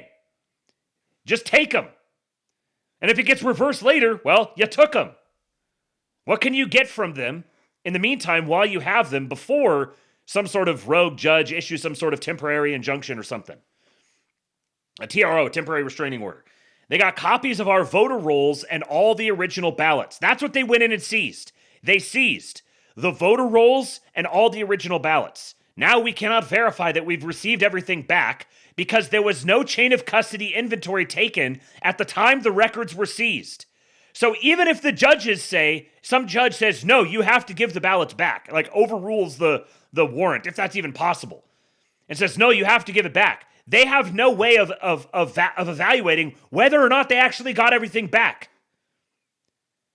Because there was they didn't have any inventory to begin with, and there was no inventory taken when they were taken. They don't know what was taken.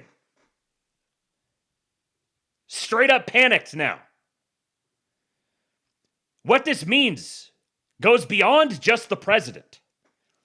This means that both John Ossoff and Raphael Warnock are holding office illegitimately. Look at this. This guy, Jeff Fulgham, he's one of these patriots who has just volunteered to do this. He said, it wasn't just Fulton County. The evidence reveals a pattern statewide. There's double-scanned ballots across the state.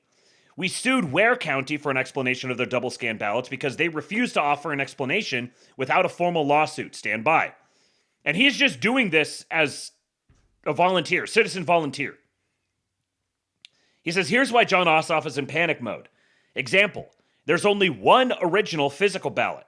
But according to the findings of our expert, there are 2 digital versions of the ballot included in 2 different batches. The same ballot was counted twice. Our expert has already been credited for identifying over 3,000 duplicates in Fulton County alone. Ware had no explanation. We've been waiting for 2 years. This is evidence submitted to Ware Superior Court in Fulgham v. Ware. Look at this. This is from batch 11.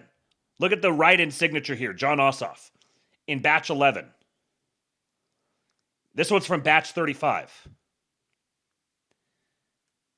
It's the exact same signature. Shane Hazel sighting. That's funny. Isn't that fascinating that guy was all wrapped up in all of this? That's an interesting thing, isn't it?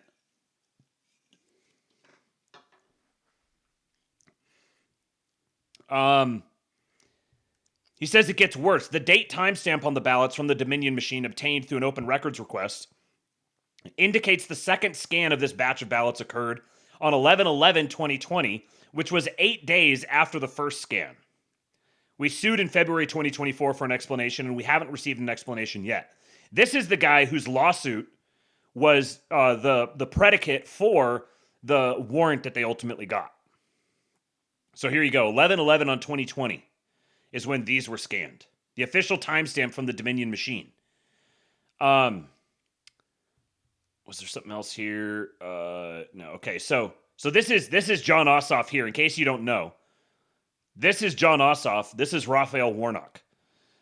John Ossoff replaced David Perdue, and Raphael Warnock replaced Kelly Loeffler, who is currently the Small Business Administrator, I believe.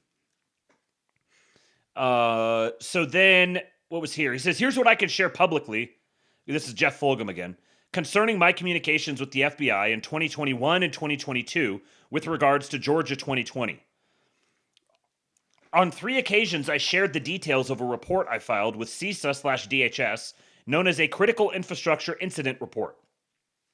In summary, I concluded that in my assessment, the Fulton hand count spreadsheet report had been falsified with fake duplicate entries because the hand count came up thousands short.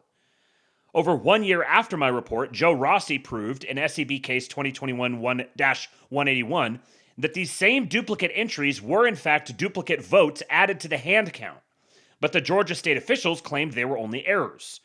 I disagree with them. I believe the evidence suggests intent.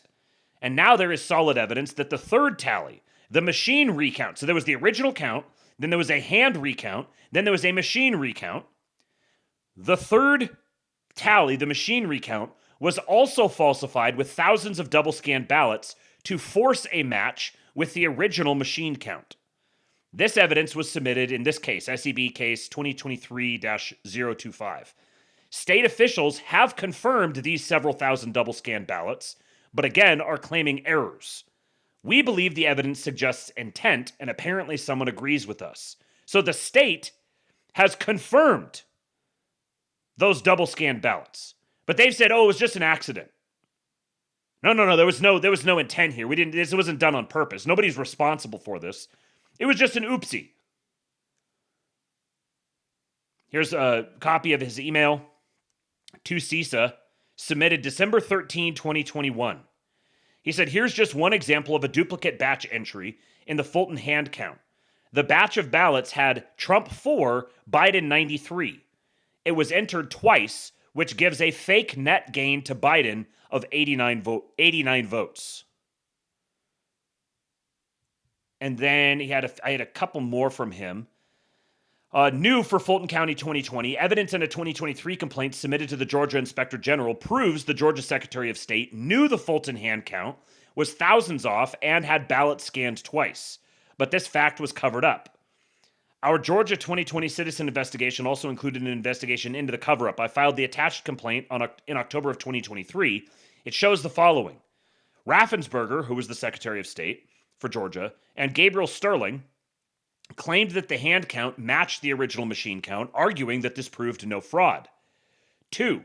But video evidence below shows Raffensperger admitted in February of 2022 that the Fulton hand count was off by thousands because ballots were scanned twice. So originally, they claimed the hand count matched the original machine count.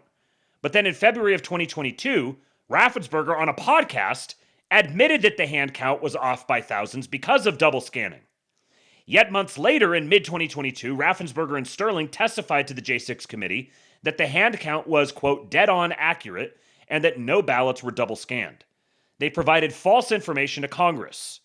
So this is the case. He provided supporting evidence. And then this guy, Kevin Moncla, is another one of these guys who's been like a journalist and like a citizen investigator, basically just prosecuting these cases, pushing these cases forward. This proves thousands of fake hand count entries, double scanned ballots, and more. The Raffensperger video in the next post below has been recently circulated by Pepe's grandma.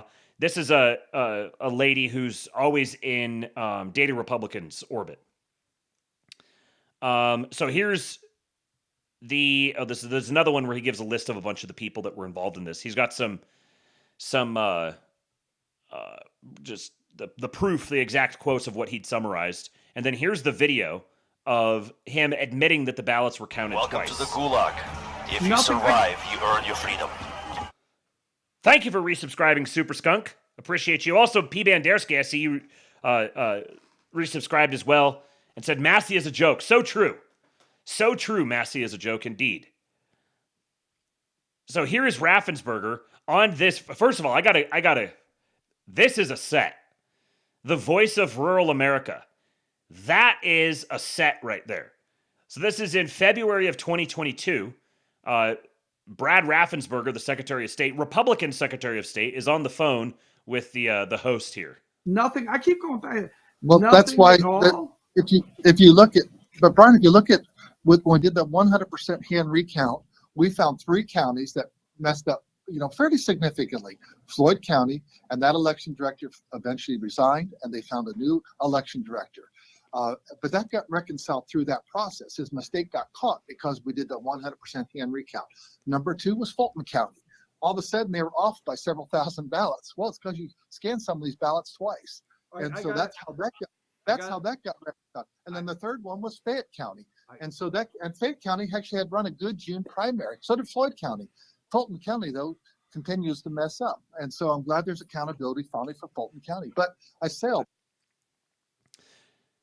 So he's directly contradicting what he said to Congress directly. And then Jeff Fulgham here added, setting the historical record straight, what the fake media does not have the integrity to admit about the FBI raid on Fulton County, Georgia.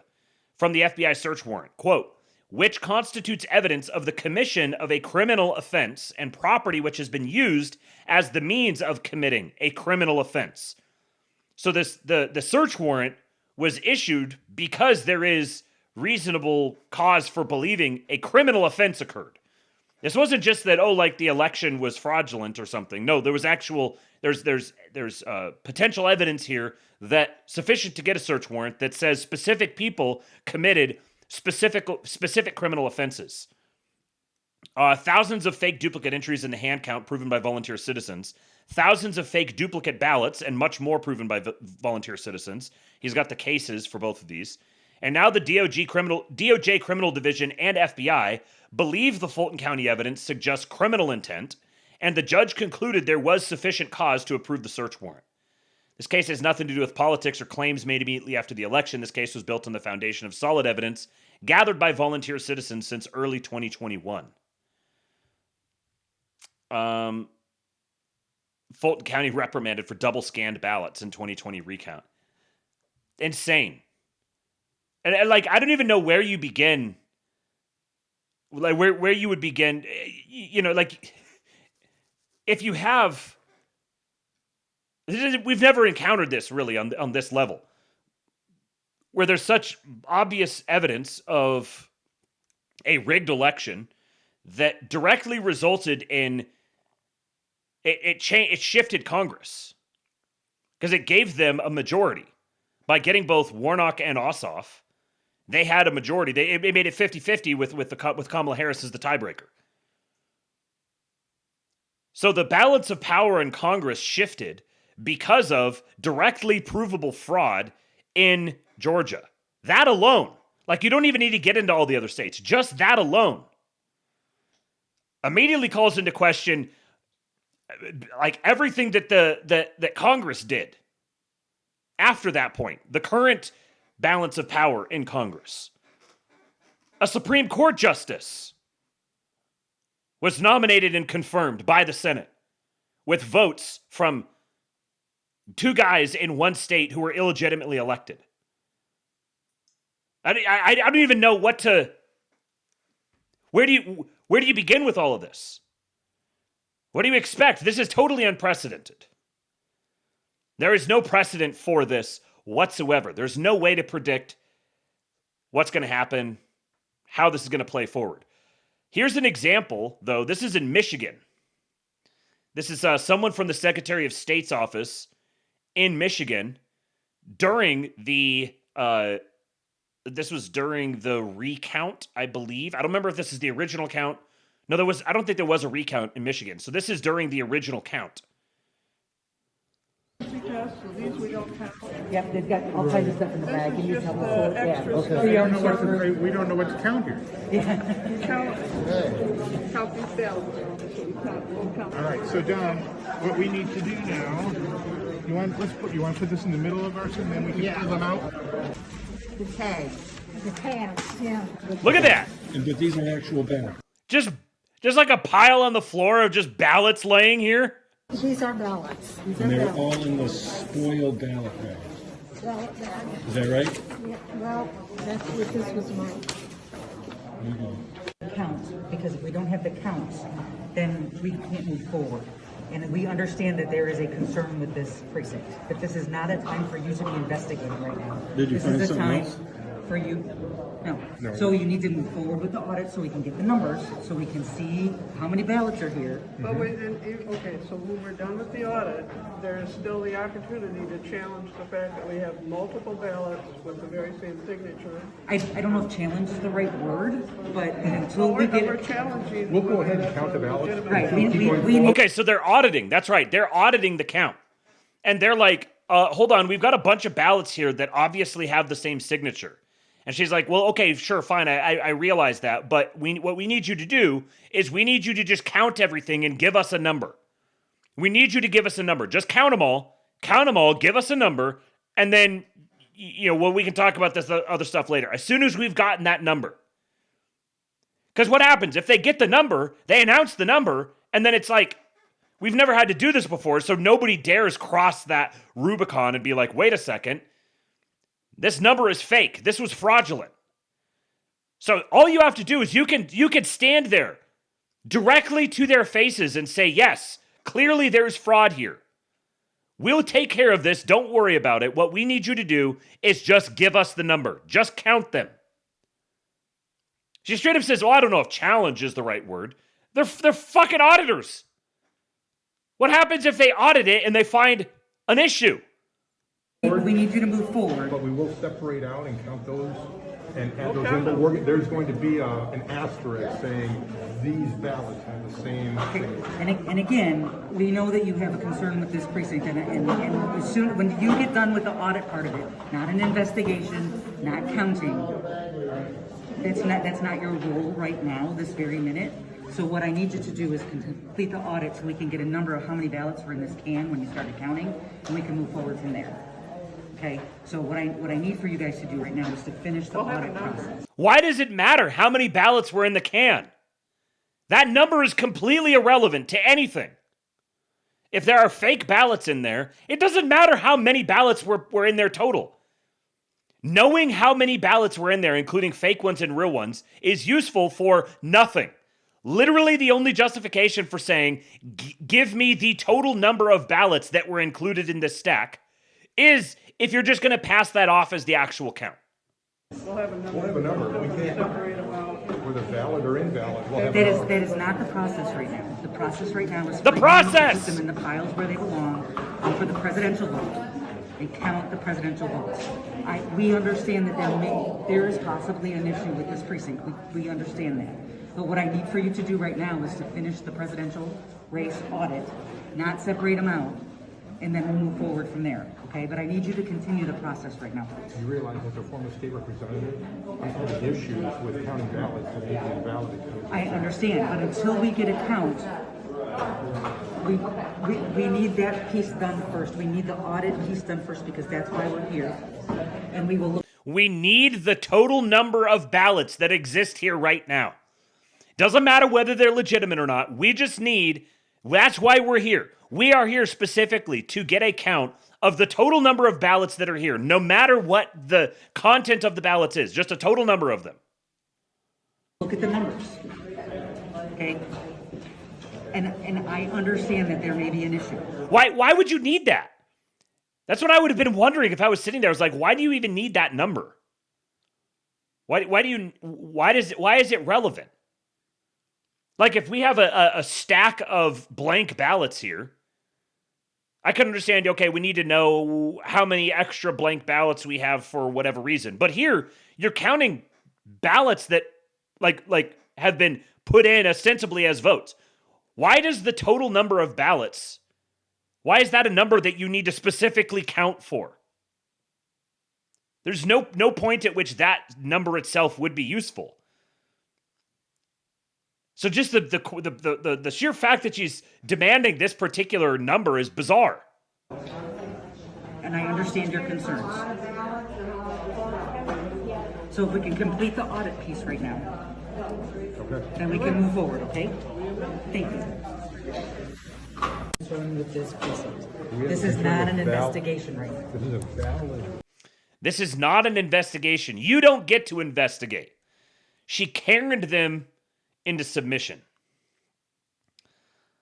All right, now let's change course just a little bit. Now that this is a couple of days old, but now that leftist signal chat groups that organize anti-ICE protests have been infiltrated, progressives are turning to ham and amateur radio. Hey guys, if you didn't hear, Signal group chats, rapid response group chats in Seattle got infiltrated. So did the ones in Minnesota. We should probably start using ham radios. I'm gonna link a ham radio from a solid company that won't break the bank. Here you go.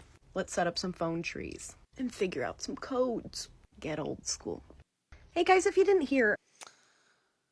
Speaking of women, educated hillbilly who said, "You're about to run into the biggest wall of boomer insanity, lady. Good luck." And I just had to stop and appreciate this for a few moments. Just imagining the absolute donkey bite, Patriot spotted, the absolute scenes of the ham radio boomer waffin stumbling upon, yeah, oh wow, I don't know much about ham, but what I do know is they're going to find out about ham operators. The boomer waffin is going to get absolutely unleashed on these people.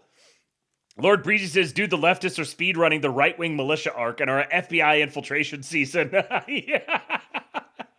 Just completely and wholly ill-equipped for the world they found themselves in. I wanted to highlight something Trust Planstar said back here.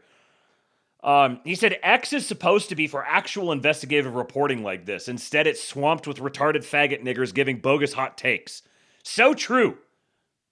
I fully support Elon Musk deciding to boot all retarded faggot niggers from X. No more. We don't need any of them.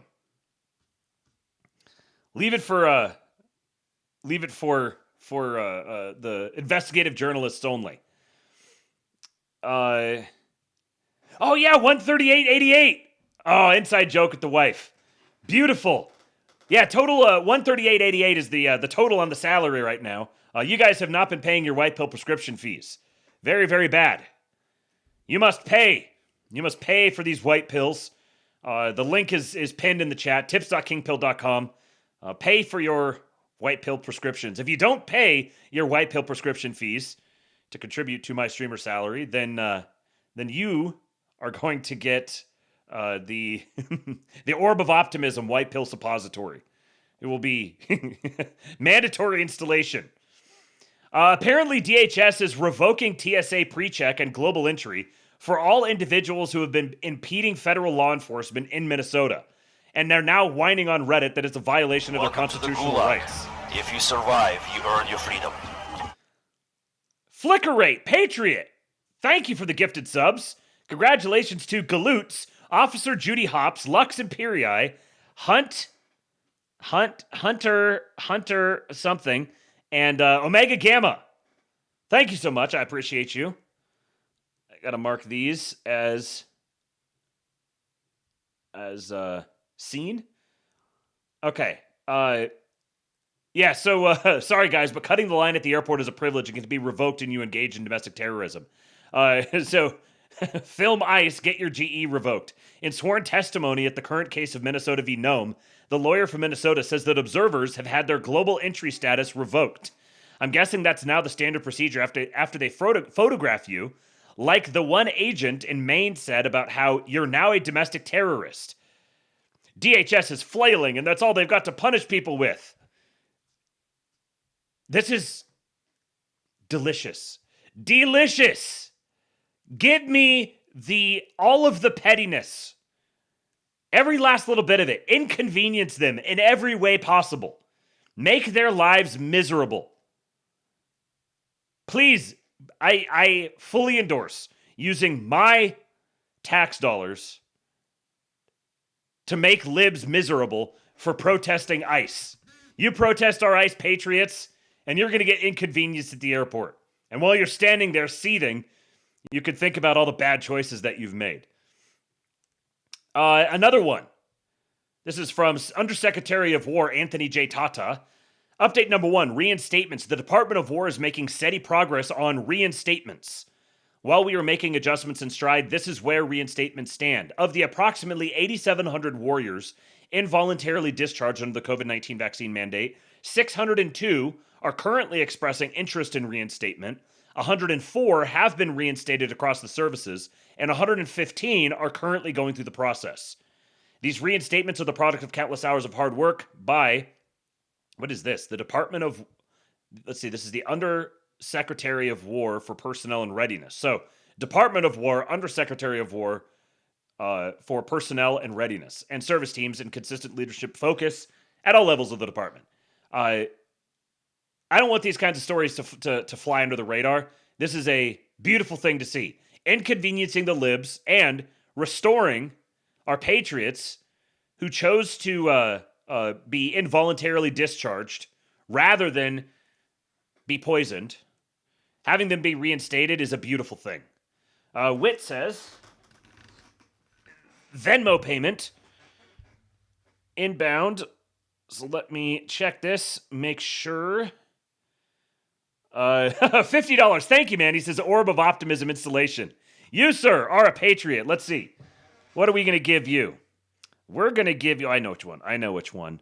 Where is it?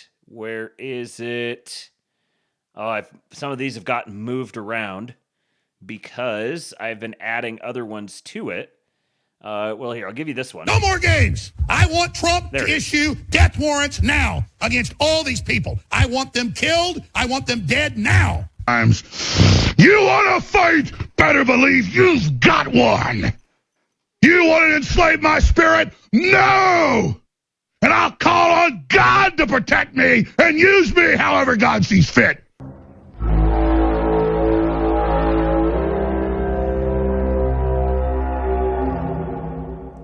I just like that one. Trust Plansar says a soundboard clip here.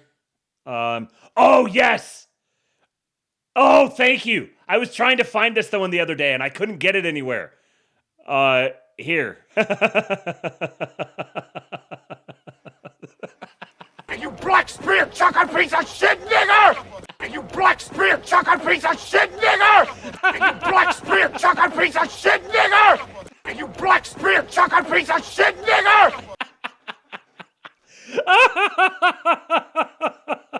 Legendary. Leftists, we abhor racism in all forms. Blacks have been systemically discriminated against and marginalized for decades and deserve to be heard. Black guy. Asks Azure its gender. Leftists. You black spear chucker piece of shit nigger! Oh, that's from this one here. I saw this video. That kind of energy, like we should rip people apart from their families. Are you a man? Wow, is that a question? Wow. Okay. How do you feel about ripping people from their families? Does that feel good? Fucking house nigga in here. Sir, I need to move. Fucking house nigga working for the fucking KKK. What the fuck's wrong with you people? Why are you calling a woman a man? They call him a house What nigger. kind of a guy does that? Fucking house nigga, bitch.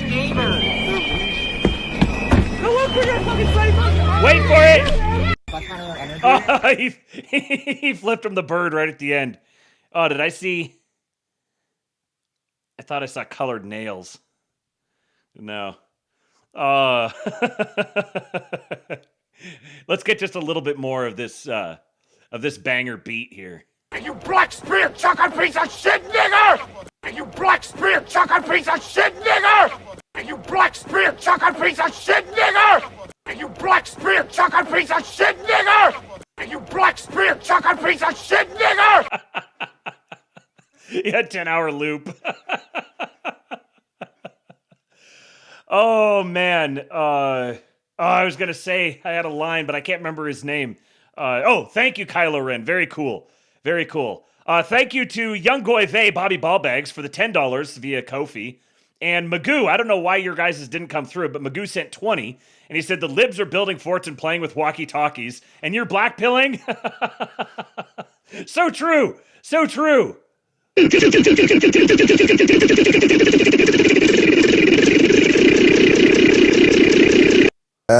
Gentile. Adolf Hitler, if you can hear me, please save us. Adolf Hitler, if you can hear me, please save us. I'm here to tell you right now, we don't care. Let me tell you, we don't care. That one was for you, Magoo. That last one. Okay, let's get back to this. What were we talking about? So reinstatements. Very good to see. And then this one from America First Insight. Yesterday, many online posters claimed something along the lines of, the Small Business Administration is stopping providing loans to foreigners. That's not what really happened. It's far more based. What's that? The truth is even more based? So starting on day one, Trump issued an executive order 14159, protecting the American people against invasion. As part of this executive order, Americans are supposed to be prioritized in agencies such as the SBA. Now, the reason it took so long for it to be implemented is just the government is very slow, and many of these rules can take up a year to get going. A day one executive order about Alaska Energy took 8 months before it really got started due to legal reviews and internal processes. Here you go, Bobby. Salute. Anyway, so the SBA actually did the first round of prioritizing this EO in December of 2025, in which loans for SBA 7A were prioritized to American citizens, but there was an exception. 5% of the small business could be owned by non-U.S. citizens or people currently not living in the USA. Yesterday, the SBA adjusted this and removed said exception. So now, today, if any percent of your business is owned by a foreigner, someone not living in the USA, or someone living in the USA who is not a citizen, you are ineligible for a 7A loan. This also applies to the holding companies. So if you have a business under a holding company that has any foreign ownership, you also are no longer able to get a 7A loan from the Small Business Administration. Thank you, Mr. President. Got what I voted for again.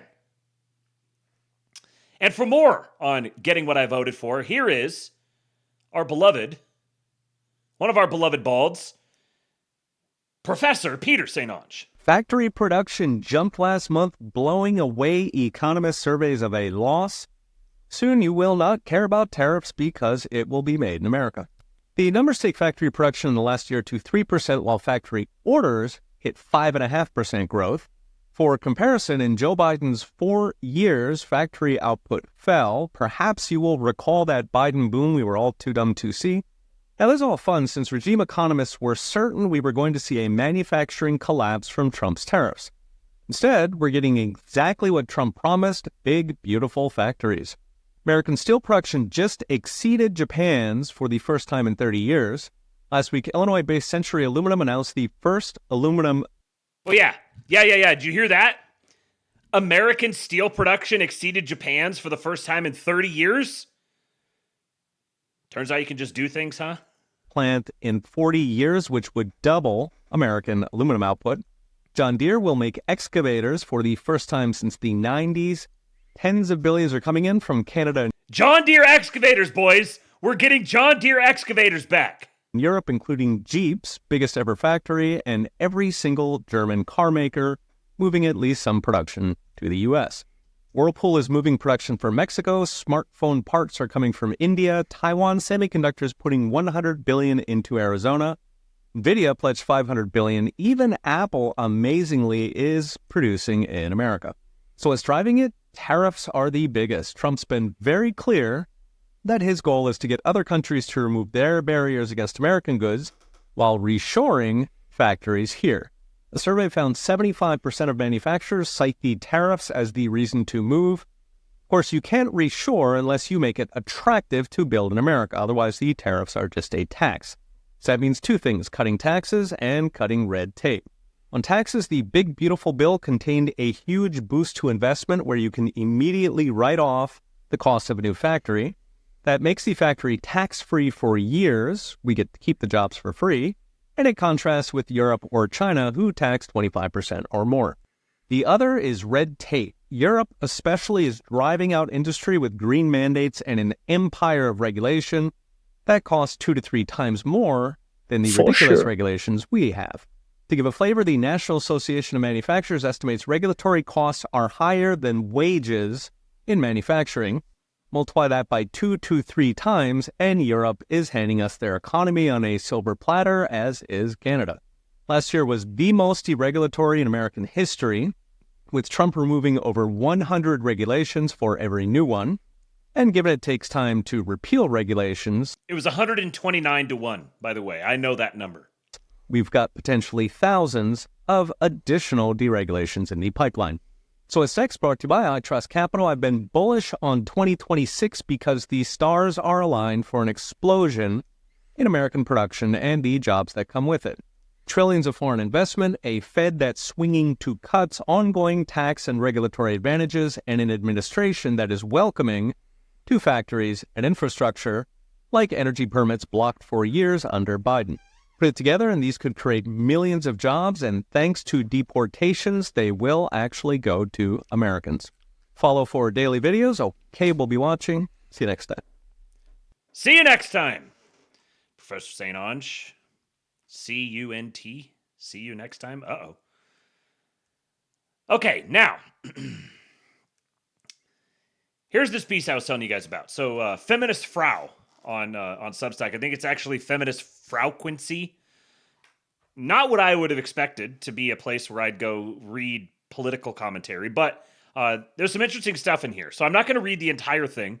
This is the post it was posted about 2 or 3 weeks ago, I think, on national security strategy in Venezuela. And this is the final thoughts of the whole article. The article is about as long as the Mystery Grove one that I read yesterday, but he cited this, recommended it, so I decided to go take a look at it. And a lot of it is, if I could kind of summarize the rest of it, it's essentially saying that what a lot of the stuff that Trump is doing is very good, especially he talks about the national security strategy and how this is a clear diversion or a move away from the old foreign policy. And it's clearly it's still neocon influenced, and neocons are represented in it, but it represents a clear evolution on that and a much more pragmatic, realistic, basically multipolar perspective. But one that's not rigidly isolationist. It's not sort of naive and inflexible. It's actually pretty good at managing complex circumstances. But also, I assume this is a she writing, said that a lot of some of the similar criticisms of what Mystery Grove said, talking about some of the chaos and some of the messaging problems, and the issue in particular with right-wingers having a difficult time governing, having a difficult time moving from insurgency to entrenched power. Many people still have this dissident, insurgent, really kind of performative way that they engage with politics when it's time to start really digging in and governing. And I think that there is probably something to this. The thought has occurred to me in the past when I watch the the Department of Labor account or the DHS account or even the White House account posting Keno and directly appealing to us specifically, like speaking directly to us. One of the risks in doing that is that you're appealing to a small niche subset of the internet with aesthetics and stuff that can be repellent to others who don't get it. And now, I don't think that this is just a matter of the administration just wants to be like super based and everything. I think there's some element of that.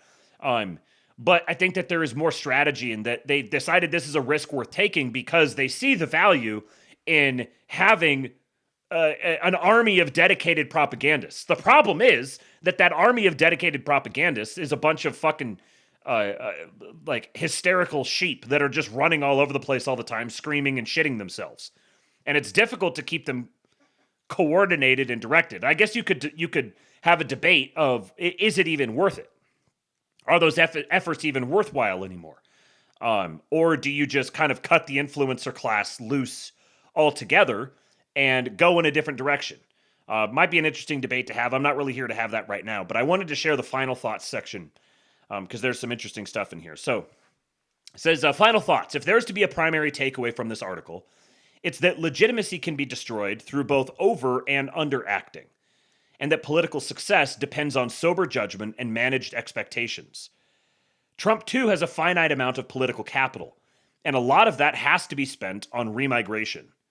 The media environment makes this problem hard to square. Right-wingers tend to process good judgments in unhealthy ways. You can just do things is an otherwise sound axiom about how our problems were always actionable, distorted into the belief that you can literally do anything regardless of constraint. This collapses the distinction between dominance and durability, and dominance pursued at the expense of durability is self-defeating. This is a point that she makes multiple times throughout the rest of the article, that dominance would be like the initial insurgent overmatching surge for power. Everyone rushes in, they rush for power, and they're trying to achieve dominance. But then there's durability. Can you take there's a difference between taking power and holding power. And a lot of people who are stuck in this dissident sort of insurgent mindset are starting to continue in the insurgent behaviors when it's time to start governing. And I think this does go for some people within the administration and without. Now, I also think that it's worth recognizing that we aren't completely out of the insurgent state. Our guys within the administration still represent essentially sort of like an elite force that has infiltrated and embedded themselves and taken certain castles. But there are other castles that have yet to be taken, and there's still a battle to be had. So you also don't want to rest on your laurels. You don't want to say, oh, well, we've taken power and now we're good and we can just settle in. But you also don't want to have we're overmatched insurgent, like a rebel faction of outsiders who are desperately scrapping and clawing, trying to stay in place. If you're going to govern, you have to be able to sell the idea that you can govern. So this isn't an easy matter. It's difficult to thread this needle appropriately. But if you're totally over-indexing on the insurgent mindset, you're going to preclude your ability to actually govern when the time is right. And so when you can just do things from an otherwise sound axiom about how our problems were always actionable, like there are always things you can just do, and then you distort it into the belief that you can do literally anything regardless of constraint. And then you add in I'll add this, that if you add in this neurotic sense that we're at the end of history, except bad, then you find yourself doing things like demanding that Trump start arresting governors and stuff. Well, he arrested Maduro. Why can't he just arrest Tim Walz? Just because he's mad at him. Why can't he arrest Gavin Newsom? You could just do things doesn't mean you should do politically stupid things or even something more nuanced like invoking the Insurrection Act. If you invoke the Insurrection Act when you don't need to, you're actually broadcasting insecurity and instability. You're not projecting strength and confidence. Invoking the Insurrection Act in itself is an admission that the federal agents who are there now can't do the job. And clearly they can. What the Just Do Something crowd would prefer not to accept is that unilateral actions are easily forgiven when they deliver the public an unexpected win, but almost impossible to ignore when they instead burden it with a political quagmire for which it already held no appetite. Short-term PR victories built on spectacle rarely translate into anything durable, as the North Korea affair illustrates. They stop mattering the moment conditions worsen or when actors fail to hold power long enough for outcomes to consolidate. The missing variable in all of this is continuity. Legitimacy is not produced by isolated success, but through consistent performance which the body politic can align its expectations with over time. A movement which eschews this and treats each victory as self-justifying, rather than as something to be institutionalized and extended, dooms itself to permanent insurgency. This mindset of perpetual revolution is precisely what many right-wingers have been unable to leave behind as the MAGA movement itself progressed from insurgency to governance.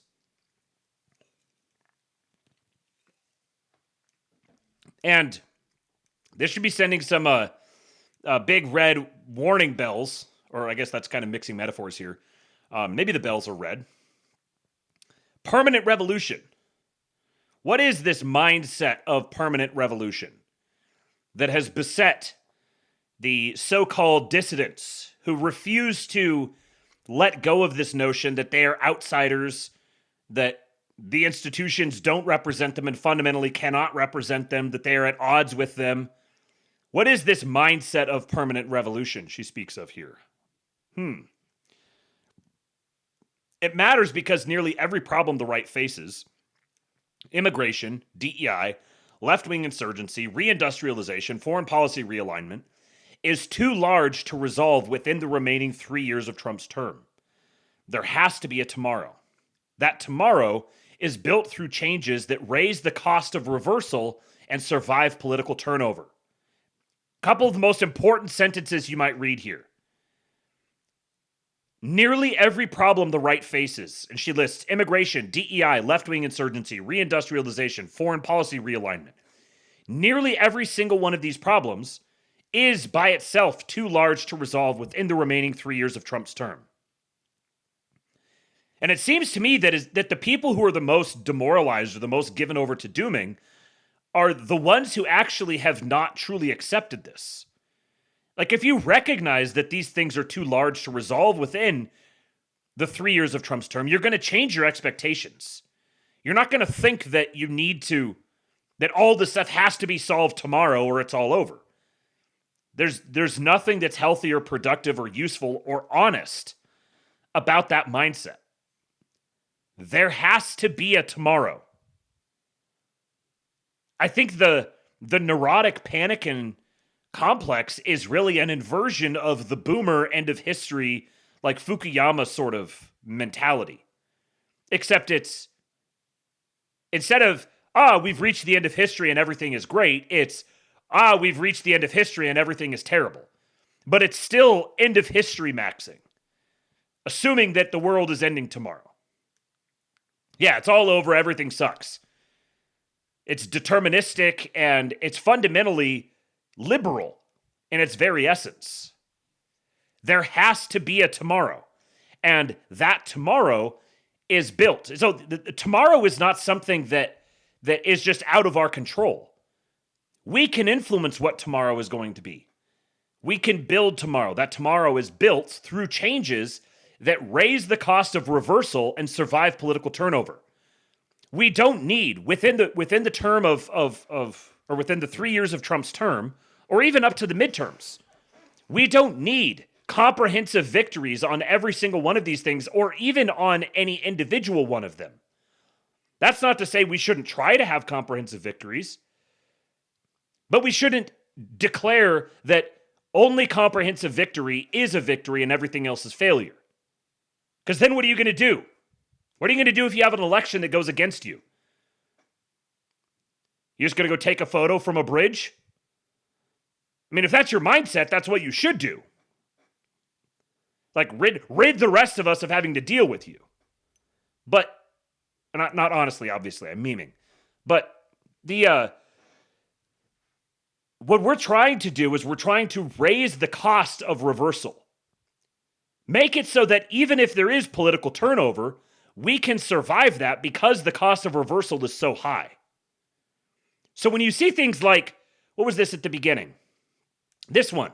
When you see the freaking government of Germany borrowing our memes and our rhetoric, trying to talk like us, trying to appeal to us. Like, on one hand, yeah, they flipped a switch that easily. They can flip a switch that easily again. But these sorts of things don't, there's like constantly ping-ponging back between nobody wants that sort of instability. It's not going to sell. What you're trying to get is you're trying to get institutional inertia. You're trying to attain the level of institutional inertia directed toward our guys across as many fronts as you can possibly get. There can't be too many. Every little win matters because what we're doing is we're stacking wins. Yeah, Yarvin's formula, Lord Breezy, make future wins easier. You don't need comprehensive victory immediately now. What you need is you need small wins that can be accumulated into more and more wins and make future wins more easy to attain. Where Trump, too, has been weakest at this is in message discipline. An example that I think perfectly encapsulates many of the key pathologies on the right was Laura Ingram's interview with Trump. Trump made a reasonable point that sometimes you do need foreign specialists to train domestic workers, but erroneously conflated two different visa programs and also cited two poor examples. The first was defense, which is perhaps the one field where you don't want to invite foreigners in for obvious reasons, and the second was the Hyundai plant scandal. This argument was not commensurate with his administration's actual policy, but was nevertheless received immediately as a betrayal and endorsement of infinite Indian immigration, and a justification to give up on Trump. I doubt many right-wing commentariat even remember it happened, such is the problematic nature of the relationship between it and the Trump administration. And I covered this at length when it actually happened, so I'm not going to go back and recover all of it. I don't think this is a completely accurate representation of what happened, but the mere fact that this is a representation that many people had, that many people would present, is itself evidence that there was a problem. There was a messaging problem here. If you're arguing whether or not there was a messaging problem, clearly there was a messaging problem. Where I place the blame for this is on the right-wing commentariat. Because the only reason that this was perceived as a messaging problem is because a sufficient number of influential voices were looking for one. They were hanging on everything that he said, looking for a specific thing that they could turn into a messaging problem and create that problem that was not there to begin with. If you know Trump, if you've listened to him for 10 years, if you're remotely tapped into the day-to-day goings-on of his administration, which if you're going to cover right-wing politics and talk about the day-to-day current events effectively professionally, as many of these people do, you ought to be familiar with all these things. I'm doing this on a shoestring. I've got lots of other stuff going on as well. I've made this my whole life, but there's lots of other people who have made professional commentary their whole life, and they don't stay plugged in enough to identify these patterns. That's not the administration's fault. That's their fault. Our president needs his propagandists, and if the right-wing commentariat cannot maintain message discipline, that's a right-wing commentariat problem. The right-wing commentariat can change. The administration cannot. The administration is what the administration is. Donald Trump's fucking 80. He talks the way he talks. He's one of the most documented talkers in world history. I think these sorts of messaging uh-ohs or whatever would be completely unavoidable if we had a right-wing commentariat that had any sort of discipline or appreciation of their own responsibility in translating, communicating, amplifying, refining messaging themselves. Every other politician has things that could be considered messaging problems, except they have an entire media environment there to massage every single thing they say and to reframe it. And yet, if any of us decide to do that for our fucking president that we voted for, that has been delivering us win after win after win after win after win, suddenly we get subjected to all this like libertarian bullshit about like worshiping politicians and being a part of a cult and whatever. Yeah, you know what? Fuck you. I am part of a cult. I'm part of it's called the cult of people who aren't faggots. That's what it is. And you're not invited. The tariff rollout was even worse. A controversial policy compounded by a rotating cast of less than helpful officials issuing contradictory explanations daily. In this case here, I do think that the contradictory statements actually were a feature, not a bug. I think the confusion around this was a feature, not a bug. Because at the end of the day, you have to weigh the difference between actually accomplishing things and also holding people's hands along the way. And with some stuff, you're going to hold hands along the way. You just have to. With other things, you just need to break some shit and ask for forgiveness later on. And the wisdom is knowing which situation calls for which practice. On top of that, you have a string of gaffes, Bondi hyping the Epstein files, the constant self-aggrandizing of figures like Hegseth, Gabbard, and Patel, the slap fights with Musk, the Christie dog comments that continue to follow her. There's a clear pattern here. The problem is not necessarily that any of these figures are incompetent, but that they are unable to stop performing. It's awkward being a right-winger today, given that there isn't much room to explore it or flesh it out. That space used to exist here online, and still does to an extent, but has largely been crowded out by normies, grifters, and confused leftists. Consequently, many people don't know how to present as right-wing without compensating through performance. Many on the right simply do not know when to shut up, particularly about themselves, and the result is these bizarre self-caricatures, quite unlike Trump's natural sincerity and gravitas that earn him so much love. This projects unseriousness and undermines confidence in the Trump administration. Miller is a notable exception. It seems counterintuitive because at first glance his affect and idiosyncrasies perhaps ought to be the most self-parodic, but no. He's one of the easiest in Trump's team to take seriously for the simple fact that, like Trump himself, he is not playing a role. If you think you might not agree, here's an experiment.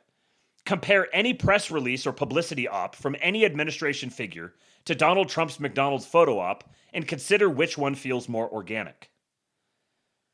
The biggest mistake the right, not so much the Trump administration, but the broader right itself, has made this past year is assuming that the left and even the center have been vanquished forever and letting the mask slip a little bit too much. Part of the problem, related to the idea of performance, is that right-wingers tend to take everything as an opportunity to crow. It's not enough to be in power, better have the DHS and White House accounts constantly signal to right-wing Twitter for good measure. What reads as transgressive or entertaining to a narrow online audience instead reads as theatrical, unprofessional, and frankly obnoxious to everyone else. No different from the hashtag resistance LARP that liberals indulged in, or the candlelight vigils for J6 Now. It's difficult to brand the left as freakish while running a circus of one's own, especially when the right currently holds power and is thus subject to higher public skepticism and scrutiny. The cumulative effect is that this feels like occupation rather than governance, or worse, playtime. Now, I don't necessarily agree with a lot of this. However, the mere fact that this case is being made by someone who is supportive of and sympathetic to the Trump administration, I think is itself evidence that it's real. Does that make sense?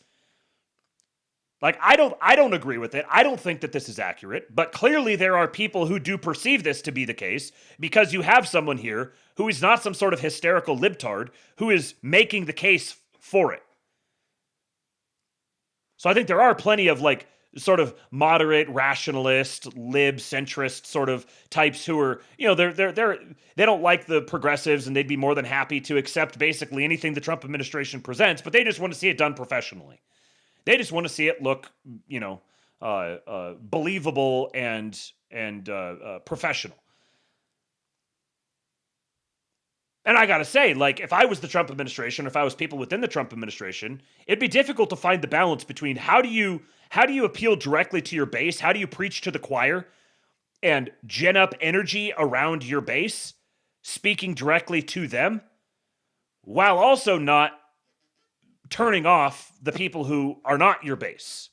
How do you hold together a political coalition with a bunch of divergent views? Quite fitting, then, that the audience for much of this are the same ones demanding Trump get serious, aka simply overthrow the rule of law of his own government. Who exactly is meant to carry this out? Pam Bondi? Kash Patel? Twitter mutuals who can't quite agree on whether the left should be in power or not? The paradox of right-wingers who constantly long for the right to externalize aggression, to visit upon the outside world what it subjects to itself internally, is that if it had the discipline and organization capacity to carry it out, it wouldn't even need to. Let me see if I can kind of unwind that a little bit. So, there's this paradox of right-wingers who are constantly longing for the right, properly speaking, to externalize aggression. In other words, to visit upon the outside world, to treat the outside world the way that the right treats itself internally. The right's always externalizing aggression internally. And you got a bunch of right-wingers who want the right to externalize that aggression upon our enemies. However, if we had the discipline and the organizational capacity to actually carry that out and make it stick, then we wouldn't even need to. This is power in the sense that Yarvin talks about. This is what he's getting at. If you had the power to begin aggressively attacking your enemies, you wouldn't actually need to do it. Because your enemies would implicitly recognize your power, or they would be busy attacking you and getting crushed when they did. This perennial fantasy of force divorced from capacity is perhaps the single worst pathology on the right. The problem is not that the right is insufficiently aggressive, but that it routinely conflates aggression with power itself and mistakes catharsis for praxis. This is the people who just want to see perp walks. The people who just want to see Gavin Newsom arrested. The people who want Trump to just bypass, tell the courts to go fuck themselves and just do whatever he wants. They want to see these raw displays of aggression because it would be cathartic. But those displays of aggression actually are displays of a lack of power.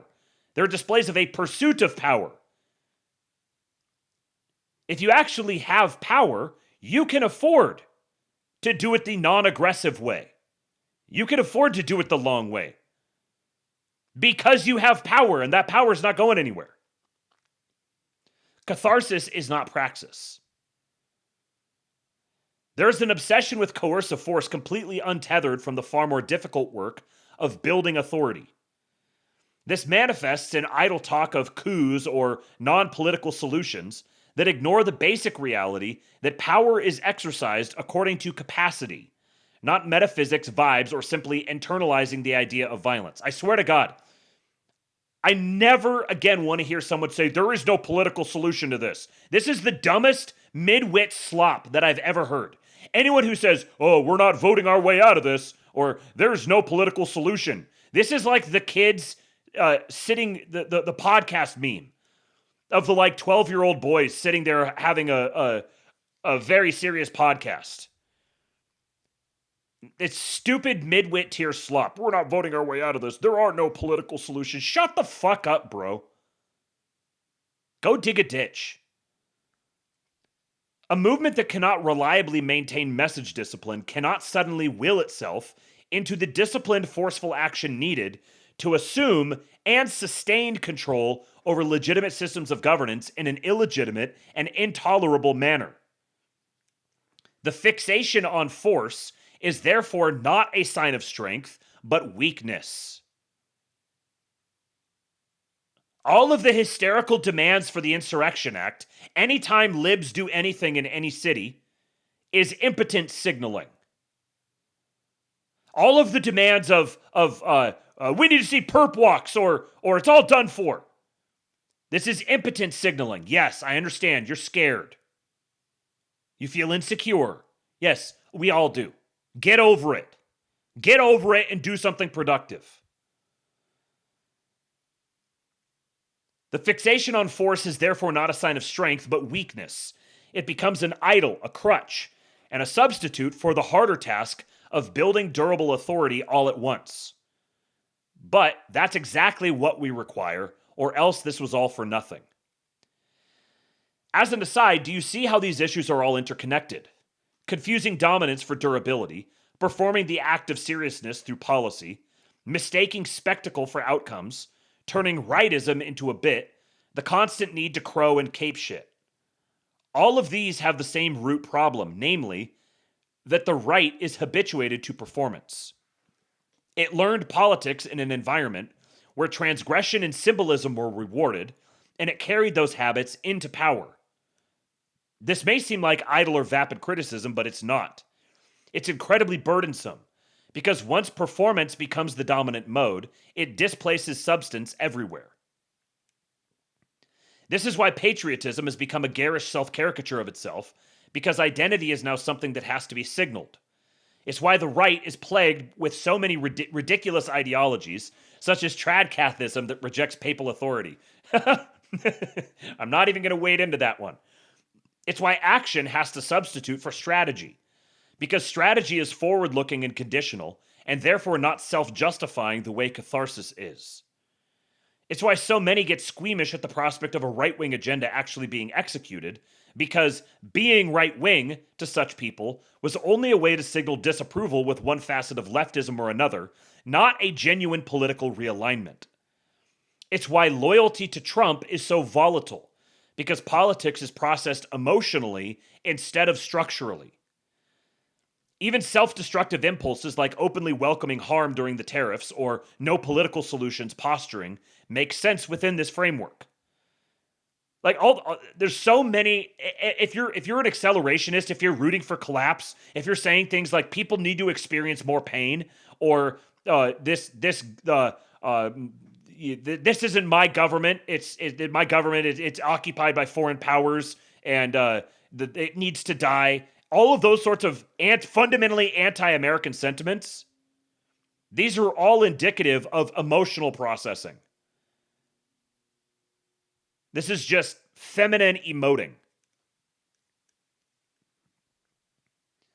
Most of all, it's why so many have lost the ability to interface with reality. Performance is contra reality. It reorients cognition away from constraint, rewards narrative coherence over empirical consistency. This is the worldview of the tranny reconstructed from first principles. Freedom from the limitations imposed upon your delusions. You can just do things. You can just be a woman. You could just be as strong as a man. You could just be as smart as whites. You could just have a wholesome multiracial society. You could just have civilization without any of the effort to build or sustain it. You could just eat your cake and have it too. Your only true limit is how deep you're personally willing to sink into madness. How big of a loogie you're willing to hawk into the face of reality. Except none of that is really true, is it? Trannies kill themselves because there is no permanent escape from reality. It eventually reasserts that it is you who will break or bend to it, not it to you. My fear has long been that too much of the right is flirting with this self-indulgence and won't come out of it until we've lost. This is why the national security strategy is so striking. Whatever criticisms one could make, it is proof positive that many long-standing errors in right-wing thinking are no longer immutable. Likewise, many of the successes of Trump 2 have surpassed what was previously thought possible.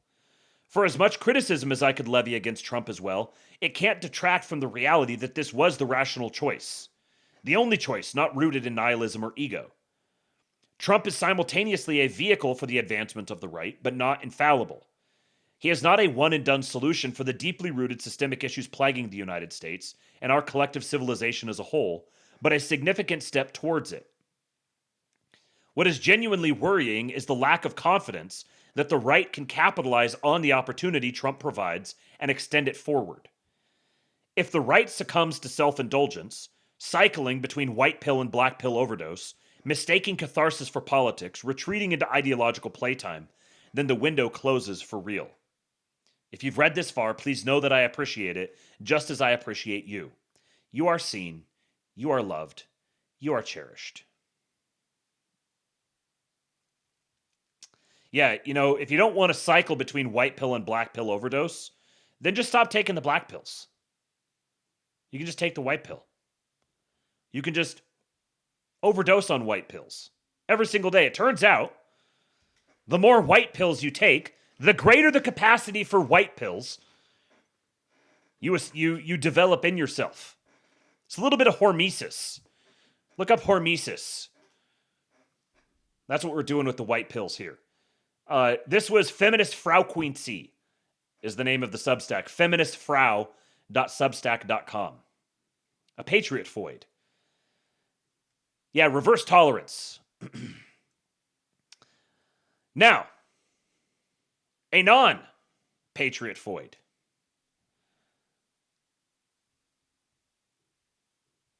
To afford life. That whole generation, they probably won't be able to buy a house. They can't afford health insurance. They can't afford car insurance. Most of their jobs are going to be replaced by AI. Like that's the stuff I care about. But after we won the election in 2024, a few months in, and MAGA started turning into MIGA. And it started turning into whatever country Donald Trump said it was about. And he, Why are you so fucking negative all the time? Wait a minute. Where is it? Shut up, bitch! Here we're sitting here today and you and I are having a discussion, and the president put out on his Truth Social yesterday that he's got a giant fleet going over to Iran because of the protesters over there. Well, I'm sorry. We've got civil war practically breaking out in Minnesota. Can we not care about that? And care about the fraud and care about all these issues here in America? So, no, MAGA is, I think people are realizing it was all a lie. It was a big lie for the people. What MAGA is really serving is, in this administration, who they're serving is their big donors, the big donors that donated all the money and continue to donate to the president's PACs and donate to the 250th anniversary and are donating to the big ballroom. And if they're donating to all these things, those are the people that get the special favors, they get the government contracts, they get the pardons, or somebody they love or one of their friends gets a pardon. And it's the foreign countries that are running the show here. It's the major big corporations and what is best for the world. That's really what MAGA is. That's the results. That's what we're seeing after one full year of MAGA. We are seeing war on behalf of Israel. We are seeing the people in Gaza, innocent people in Gaza, hundreds of thousands of them completely murdered so that they can build some new real estate development and money can pour in and everybody can get rich there in the new Gaza. And we're seeing a whole plan play out, which is really a new world order. It's a new way of doing business. And that's the, it's kind of like the Scooby-Doo meme where, they pull the mask off the bad guy. Well, the mask is being pulled off, and Make America Great Again isn't really about America or the American people. It's not about the American people.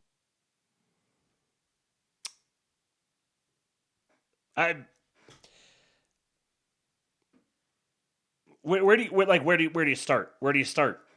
It's not about the American people. That's you should be really concerned about what's happening in Gaza. What?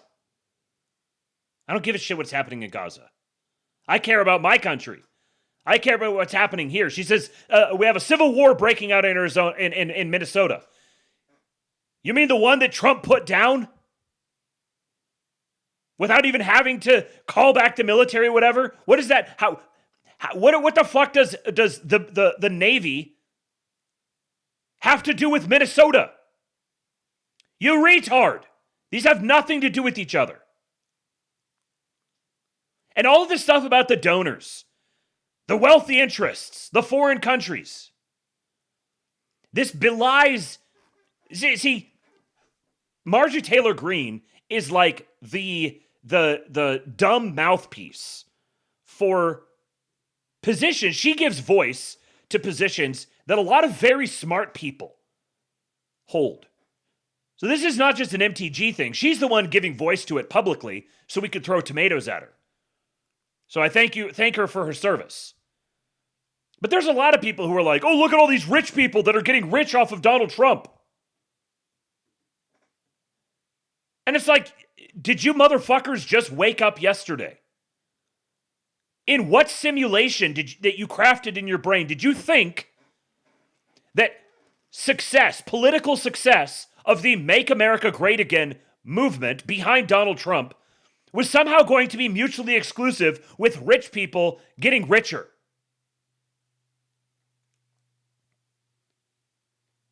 These people have this perpetual Star Wars, the Rebel Alliance mindset that we're just this insurgency of ragtag retards that are just care about the people and we're just gonna take things over, and then all the rich people are gonna go, oh no, we lost, and then they're gonna fuck off to an island somewhere or something.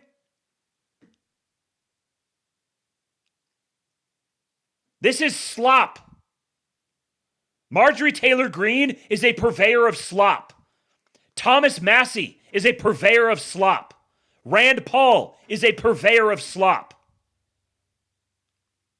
This is all lib horseshit. And anybody granting validity to this perspective is not to be taken seriously in their political analyses. They may provide value in some other domain. They may have interesting insights or takes on other things. But when it comes to current events, the state of the administration, the state of the country, they're not going to bring anything to bear that's worth. This is Susie at 12 trying to learn how the world works level shit. Yeah, validness. Candace trying to say words. Exactly. Whomst among us?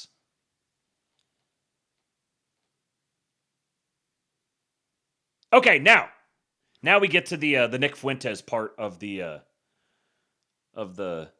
show here today. I've got two clips. The first one is a little shorter, and this was kind of just for the fun of it, but they're tied together, and it. I'll just play it. There's lots that we will talk about with this. But have you guys heard about Nick's shirt? Do you know about the quarter zip? Let's see. Let's do 1 1/4. Everybody's mad about the quarter zip. It's just an 80% cotton, 20% polyester blend. It can't hurt you. It's just a shirt. It can't hurt you. I see people are saying, he needs to apologize. You need to leave. It's like, apologize to who? For what? It's a shirt. People are saying, you need to apologize. Who would I even apologize to? It's a shirt. We're selling a shirt. We stitched a design onto a shirt and then we sold it. People are saying, apologize to who? Who do I need to apologize? Explain that one to me. Apologize, my ass. And you know how this shows, this is why Goyim are fuck niggas. Shut your Goyim ass up, fuck nigga. Shut your Goyim ass up, fuck nigga. You want to know why Goyim are fuck niggas? The N-word. Because Goyim will make fun of the Holocaust every day like it's going out of style. You want to kill the Jews? 6 million, more like 271,000, am I right? Lampshades and bars of soap, my ass. Okay. Bars of soap, your ass? No, thank you, Nick. Hey, people did die, though. Okay, I don't think that 6 million died. And I don't think they were turned into lampshades and bars of soap. People definitely died. But fuck nigga Goyim make fun of that all day long. And they say, 6 million didn't really die. Hitler was awesome, did nothing wrong. Then a humble shirt salesman sells a humble little shirt, a cute little top that everybody loves. And people go, you need to apologize. I have kids. And this shirt offends me. It's like, okay, well, Jews have grandparents. It's called jokes, bro. Now we can't make a fucking joke. Whoa. I forgot about that line.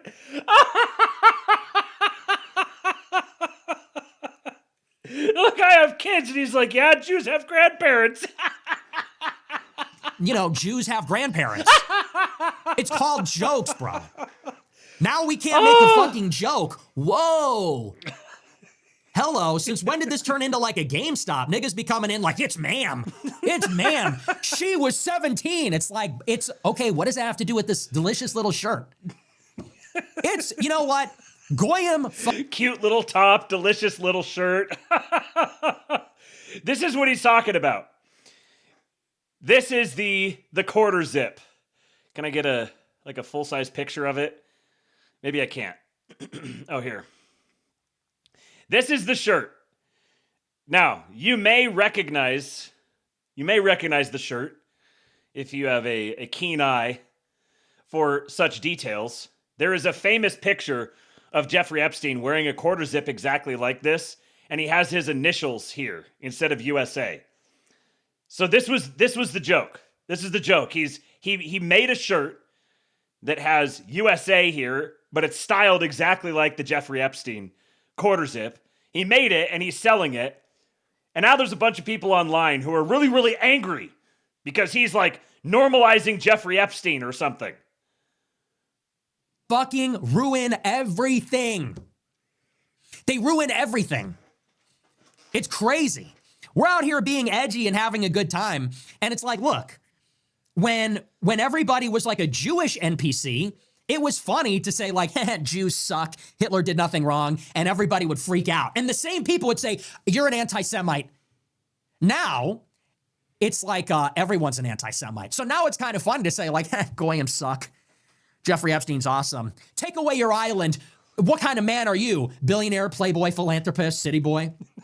Then you start posting TikTok edits about that, and the same people go, you're a pedophile. It's like, okay. All right already. I've heard enough out of you, pal. Goyim in abundance. So anyway, everybody's freaking out. If you want to see the shirt that has caused so much controversy, Fuentes.store, check it out. We sold thousands of them. We've sold thousands. You will see people wearing them. Oh, I'm afraid they are very operational. You will see people at the gym, in college, at frat parties. I'm afraid the quarter zips are very operational. No one will be apologizing anytime soon. If your children don't like the shirts, I don't know what to tell them. Stop acting like Goyim. You don't want to be called a Goyim? Don't act like a Goyim. There's like 10 different sound bites from that are going on the soundboard. But I got to come back. I got to hear this part again. Goyim make fun of that all day long. And they say, 6 million didn't really die. Hitler was awesome, did nothing wrong. Then a humble shirt salesman sells a humble little shirt, a cute little top that everybody loves. And people go, you need to apologize. I have kids. And this shirt offends me. It's like, okay, well, Jews have grandparents. It's called jokes, bro. Now we can't make a fucking joke. Whoa. The dude is so good. So good. Just from a marketing perspective, just capitalizing on that. The man is an absolute master. Absolute master at his craft. Also, he's playing the role very well. Like, when the thing you're not allowed to say is the Jews, then we're going to say the Jews. But now it's like, you're not special. You're not edgy if you can say edgy things about the Jews. And so many people who have followed behind on all of this, or even some people who have paved the way on it, they've made it their entire identity. Oh, I know about the Jews. Oh, have you heard 271,000? This has become an identity to people. And now it's like, okay, whoop-de-doo, you're not special. It was fun to do this and say this stuff when it's like an edgy thing, because it's fun to be edgy.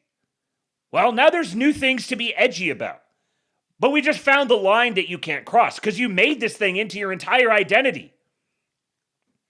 You've built your whole identity around Epstein, and get the Epstein list out, and interdimensional child molesters, and now it's just slop, man. This is all just slop. Yes, we've heard about the Jews. We're aware of the Jews. Yes, politicians are paid off. Yeah, politicians are into dirty shit. Rich businessmen like to get their rocks off in really disturbing ways. Whoop-de-doo, what you guys have done is you've hammered away at this and made yourselves such completely insufferable people about this for so long that nobody cares anymore. You've killed the value of the so-called Epstein list. It's not even there anymore. You've turned it into slop and just associated it with a bunch of obnoxious antisocial cranks who can't even take a joke anymore. They're fucking demanding that Nick Fuentes apologize for making a Jeffrey Epstein switch. He's fucking Nick Fuentes. The joke's on you. But then there's another clip here where he elaborates more on this, kind of talking about the gist of this. You know, just we're having fun, man. Sometimes, like, not everything has to be super mega serious and like the end of the world, and we have to be in total serious mode every time we log on to twitter.com. Sometimes you're just having fun. What happened to just, like, imagine all of the issues went away. Imagine everybody woke up about the Jews tomorrow, and suddenly you don't have any more burdens left in your life. What would you spend your time doing? What would you talk to people about all day? Would you be like constantly trying to get people to think back to when everyone talked about the Jews? Or maybe go back further. Nobody talked about the Jews and I was first. I talked about it before anyone else did. Cool, man. You want like a cookie or something? Do you want us to give you like a special name when we write the history books about it? Do you want to just use your given name, or do you want to have like a cool nickname or something like that? Like what? What would you be doing? What would you be spending your time doing otherwise? I'd be doing a show talking about stuff that interests me and laughing and having fun. And telling edgy jokes and laughing at memes. And doing, what was the term, Mr. Sue? Generational anthropology. Doing generational anthropology studies. Just looking at the way human beings interact with each other. I'd be doing exactly what I'm doing now. But there's a whole bunch of people now who have built entire careers, made their entire identity, all the stuff they happen to know about the Jews. And they happen to be the special guy who dares to say the Jews. Yeah, man, we heard about the Jews. We know about the Jews. We've been knowing about the Jews. Can we just have fun? Or do we all have to be like a bunch of insufferable, miserable fucks all the time about everything until the problem of the Jews is solved? The 109 meme. I've thought about this before. The 109 meme. Everyone's like 110, 110, 110. And if it didn't work 109 times, why is it that the 110th time is going to work? Like, yeah, cool. It's a fun meme and all of that. Yeah, sure. We're doing memes. We're joking. And the jokes have some seriousness to them. But also, we're just hanging out and memeing together. Can we just have fun about stuff online? Is it illegal to have fun online now? We just have to be angry and complaining and yelling and screaming at people all the time about how it's never good enough and we're all been betrayed and we're all going to die and everything's going to get worse and they're all going to put us in camps. I don't know, man. I just want to have fun. And Jake, I mean, this guy. Talking about Jake Shields. How many times are we going to have this public blow up? And every time he apologizes, hey, man, I'm sorry. Hey, man, I shouldn't have said that. Hey, I should have talked to you first. Hey, I didn't see this. You know, but people have this resentment towards me. They don't want to fight me. You know, and then they just accidentally let it slip that they got this big fucking problem with me. I love that. So, whatever, bro.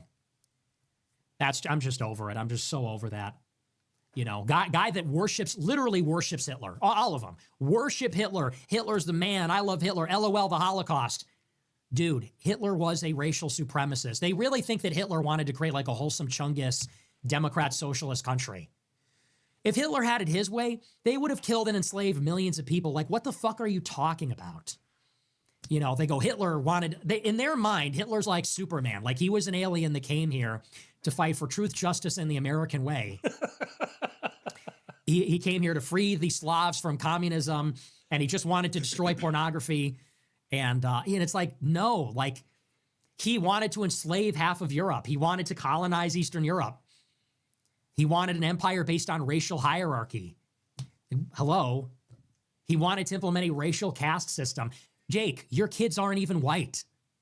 In Hitler's Germany, your kids would be second-class citizens. And you want to talk about, well, when you have kids, you'll feel differently. Dude. Like, what do you think Hitler would think about you, bro? And I'm not... Just that line. Oh, dude. Like, what do you think Hitler would think about you, bro? Dude. Like, what do you think Hitler would think about you, bro? I ask myself that every day. And I'm not saying that for any reason other than, like, I thought we all understood that we could have this ironic detachment. Like, understanding this, we could have a mature view of Hitler, and we can sort of have an admiration for how he rebuilt the German state, while also being conscious of the fact that he did commit atrocities, although they were embellished for political purposes. Like, I thought we could have a mature understanding. No, they're not capable of this. They're not capable. For them, it's either Hitler was the devil or he's Jesus. For them, it's all or nothing. In their story, no, it's just reversed. Hitler's the good guy, and the world started when, I don't even know. Like, you ask these people, what happened in the 20th century? They would tell you, well, first the Jews got us into World War I, then the Jews got us into World War II, then they killed Kennedy, then they did 9/11, and then they killed Charlie Kirk. Like, if you asked any of these people, write U.S. history out from start to finish, that's what it would be for them. Couldn't tell you about anything else. So, yeah, it's just getting really irritating. And I'm just about done. I've had it with that. I really, you want to do your podcast and bring the same people on to talk about to give the same speech that you've been giving for 3 years, knock yourself the fuck out. You want to do another podcast where you say, Jews are killing kids, that's a genocide in Palestine, blah, blah. Okay, knock yourself out. We've heard it. We've been there, done that. Like I said, same people, Got the quarter same zip. message, same speech. Go right ahead. I'm actually interested in critical thinking and a political movement. You want to virtue signal and post platitudes, and I'll bet you 2 bits, you won't even be here in 5 years. I bet you $1 million. 2 These bits people mentioned. won't even be here in 5 years. When it becomes unpopular again, they'll be onto something else. Load of shit that we're getting from them. I've held my tongue long enough. I've had enough. I should be humiliated and apologize. Apologize to fucking who? You? Why am I apologizing to you? Apologize. Blow it out your ass. Fucking apologize. To who? Selling a shirt? You're selling a shirt that resembles a shirt that a bad guy wore. Now apologize to who? Liberals? You? Women? Fuck off. You should be humiliated and embarrassed. Think I'm embarrassed? Fuck you. You should be embarrassed. You should be embarrassed. These clips are just like nonstop. I could populate an entire soundboard with just the clips from this. Think I'm embarrassed? You're selling a shirt that resembles a shirt that a bad guy wore. Now apologize to who? Liberals? You? Women? Fuck off. You should be liberals, you, women, fuck off. humiliated and embarrassed. Think I'm embarrassed? Fuck you. You should be embarrassed. You should be embarrassed for the shit you post every day. It's retarded. Fucking retarded. Try posting something without a spelling error. Try learning English. I should be embarrassed? Learn English, bro.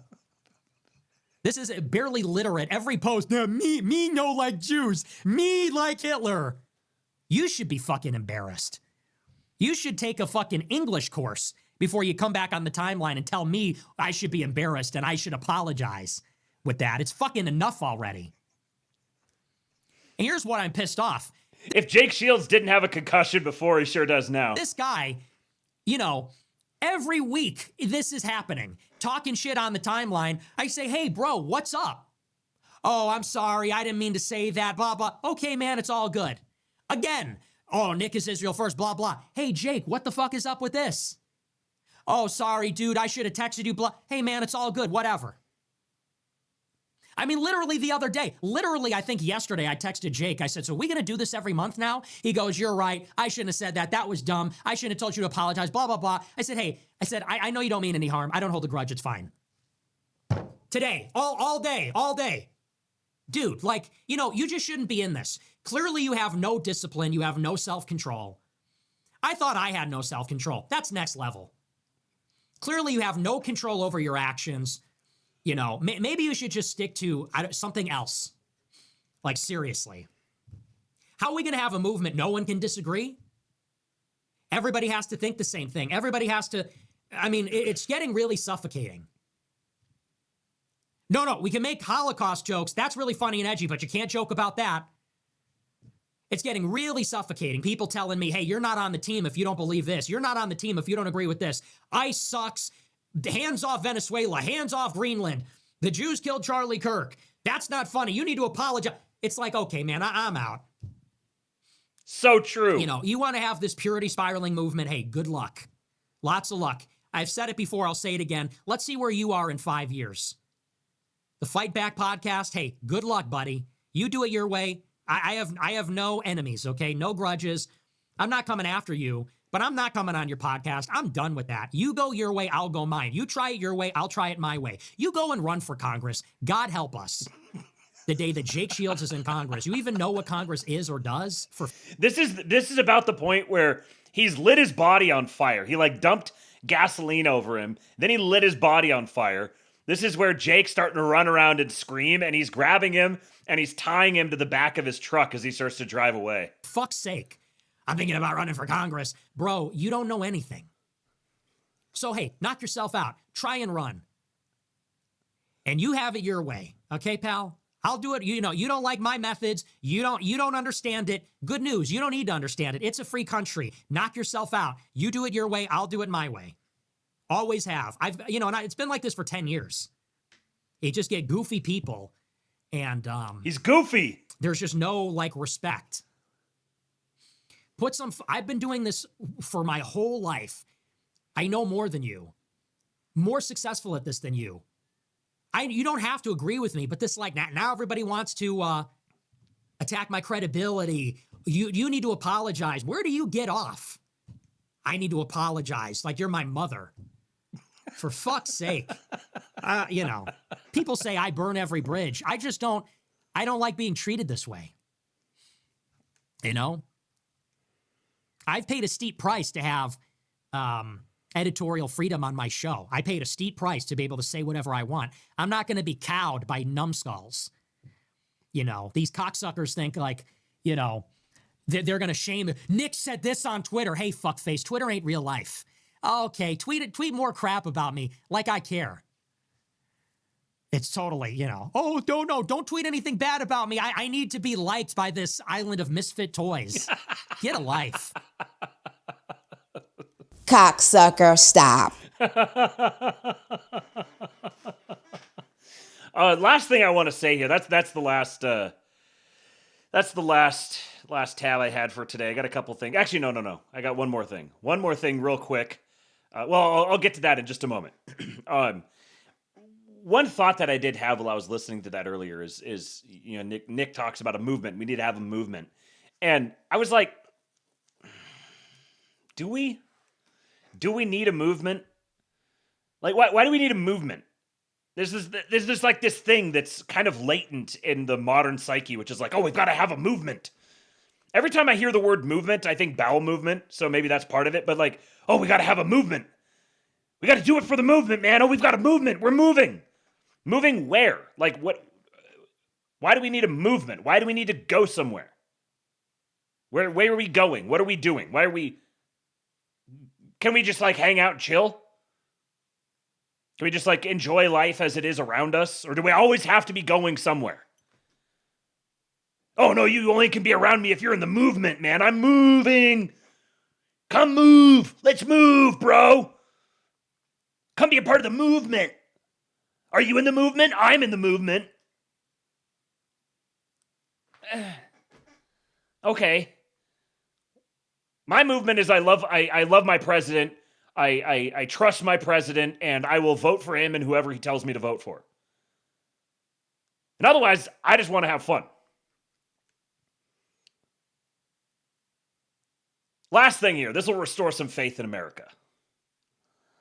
Appalachian podcast. The kids are going to be all right. She says, what is it like teaching middle schoolers? My students requested one song today. This is what happened when I played it. Why this song? It's as loud as it gets, so you guys have to be quiet.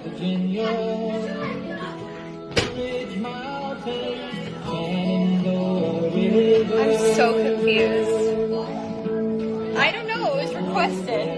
I'll get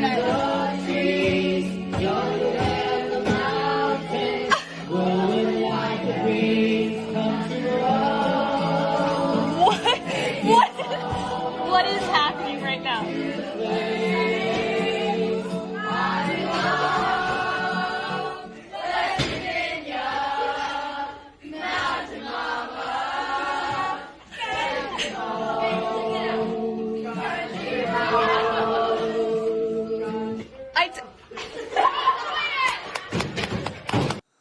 God bless America. God bless you, Labians. Have yourselves a very good night. Reminder, there is no Astrolabe tomorrow. There will be a voice chat in the King Pill Discord tomorrow evening. King Pill Discord voice chat, kingpill.com. Go sign up. Come join us tomorrow evening. And then we'll be back on Thursday for another Labe. And yeah, make sure you guys follow the show wherever you find it. King Pilled on X, King Pilled on Rumble, King Pilled on YouTube, King Pilled on Kick. Many different places for you to find it. Please do remember to support your streamer. I'm sorry that the tips were not updating the salary here today.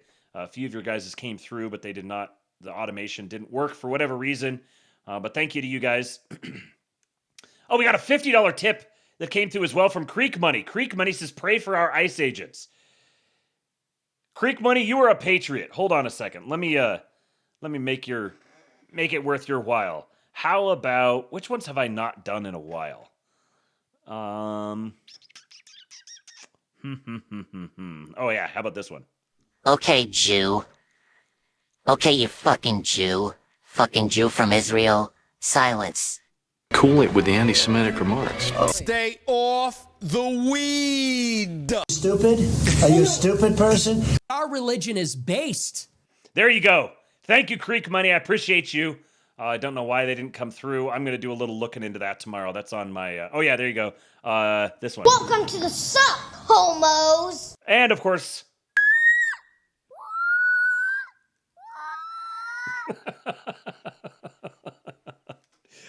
Oh, I don't know what we're gonna do with that kid. He is right now. He's for the last several days he's been sick, so his voice is all like raspy and squeaky.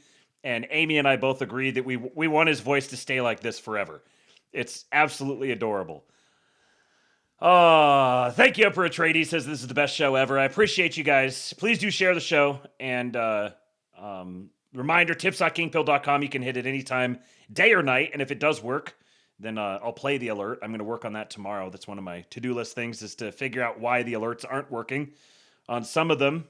And also Cash App, Venmo, Buy Me a Coffee. You can support over there as well.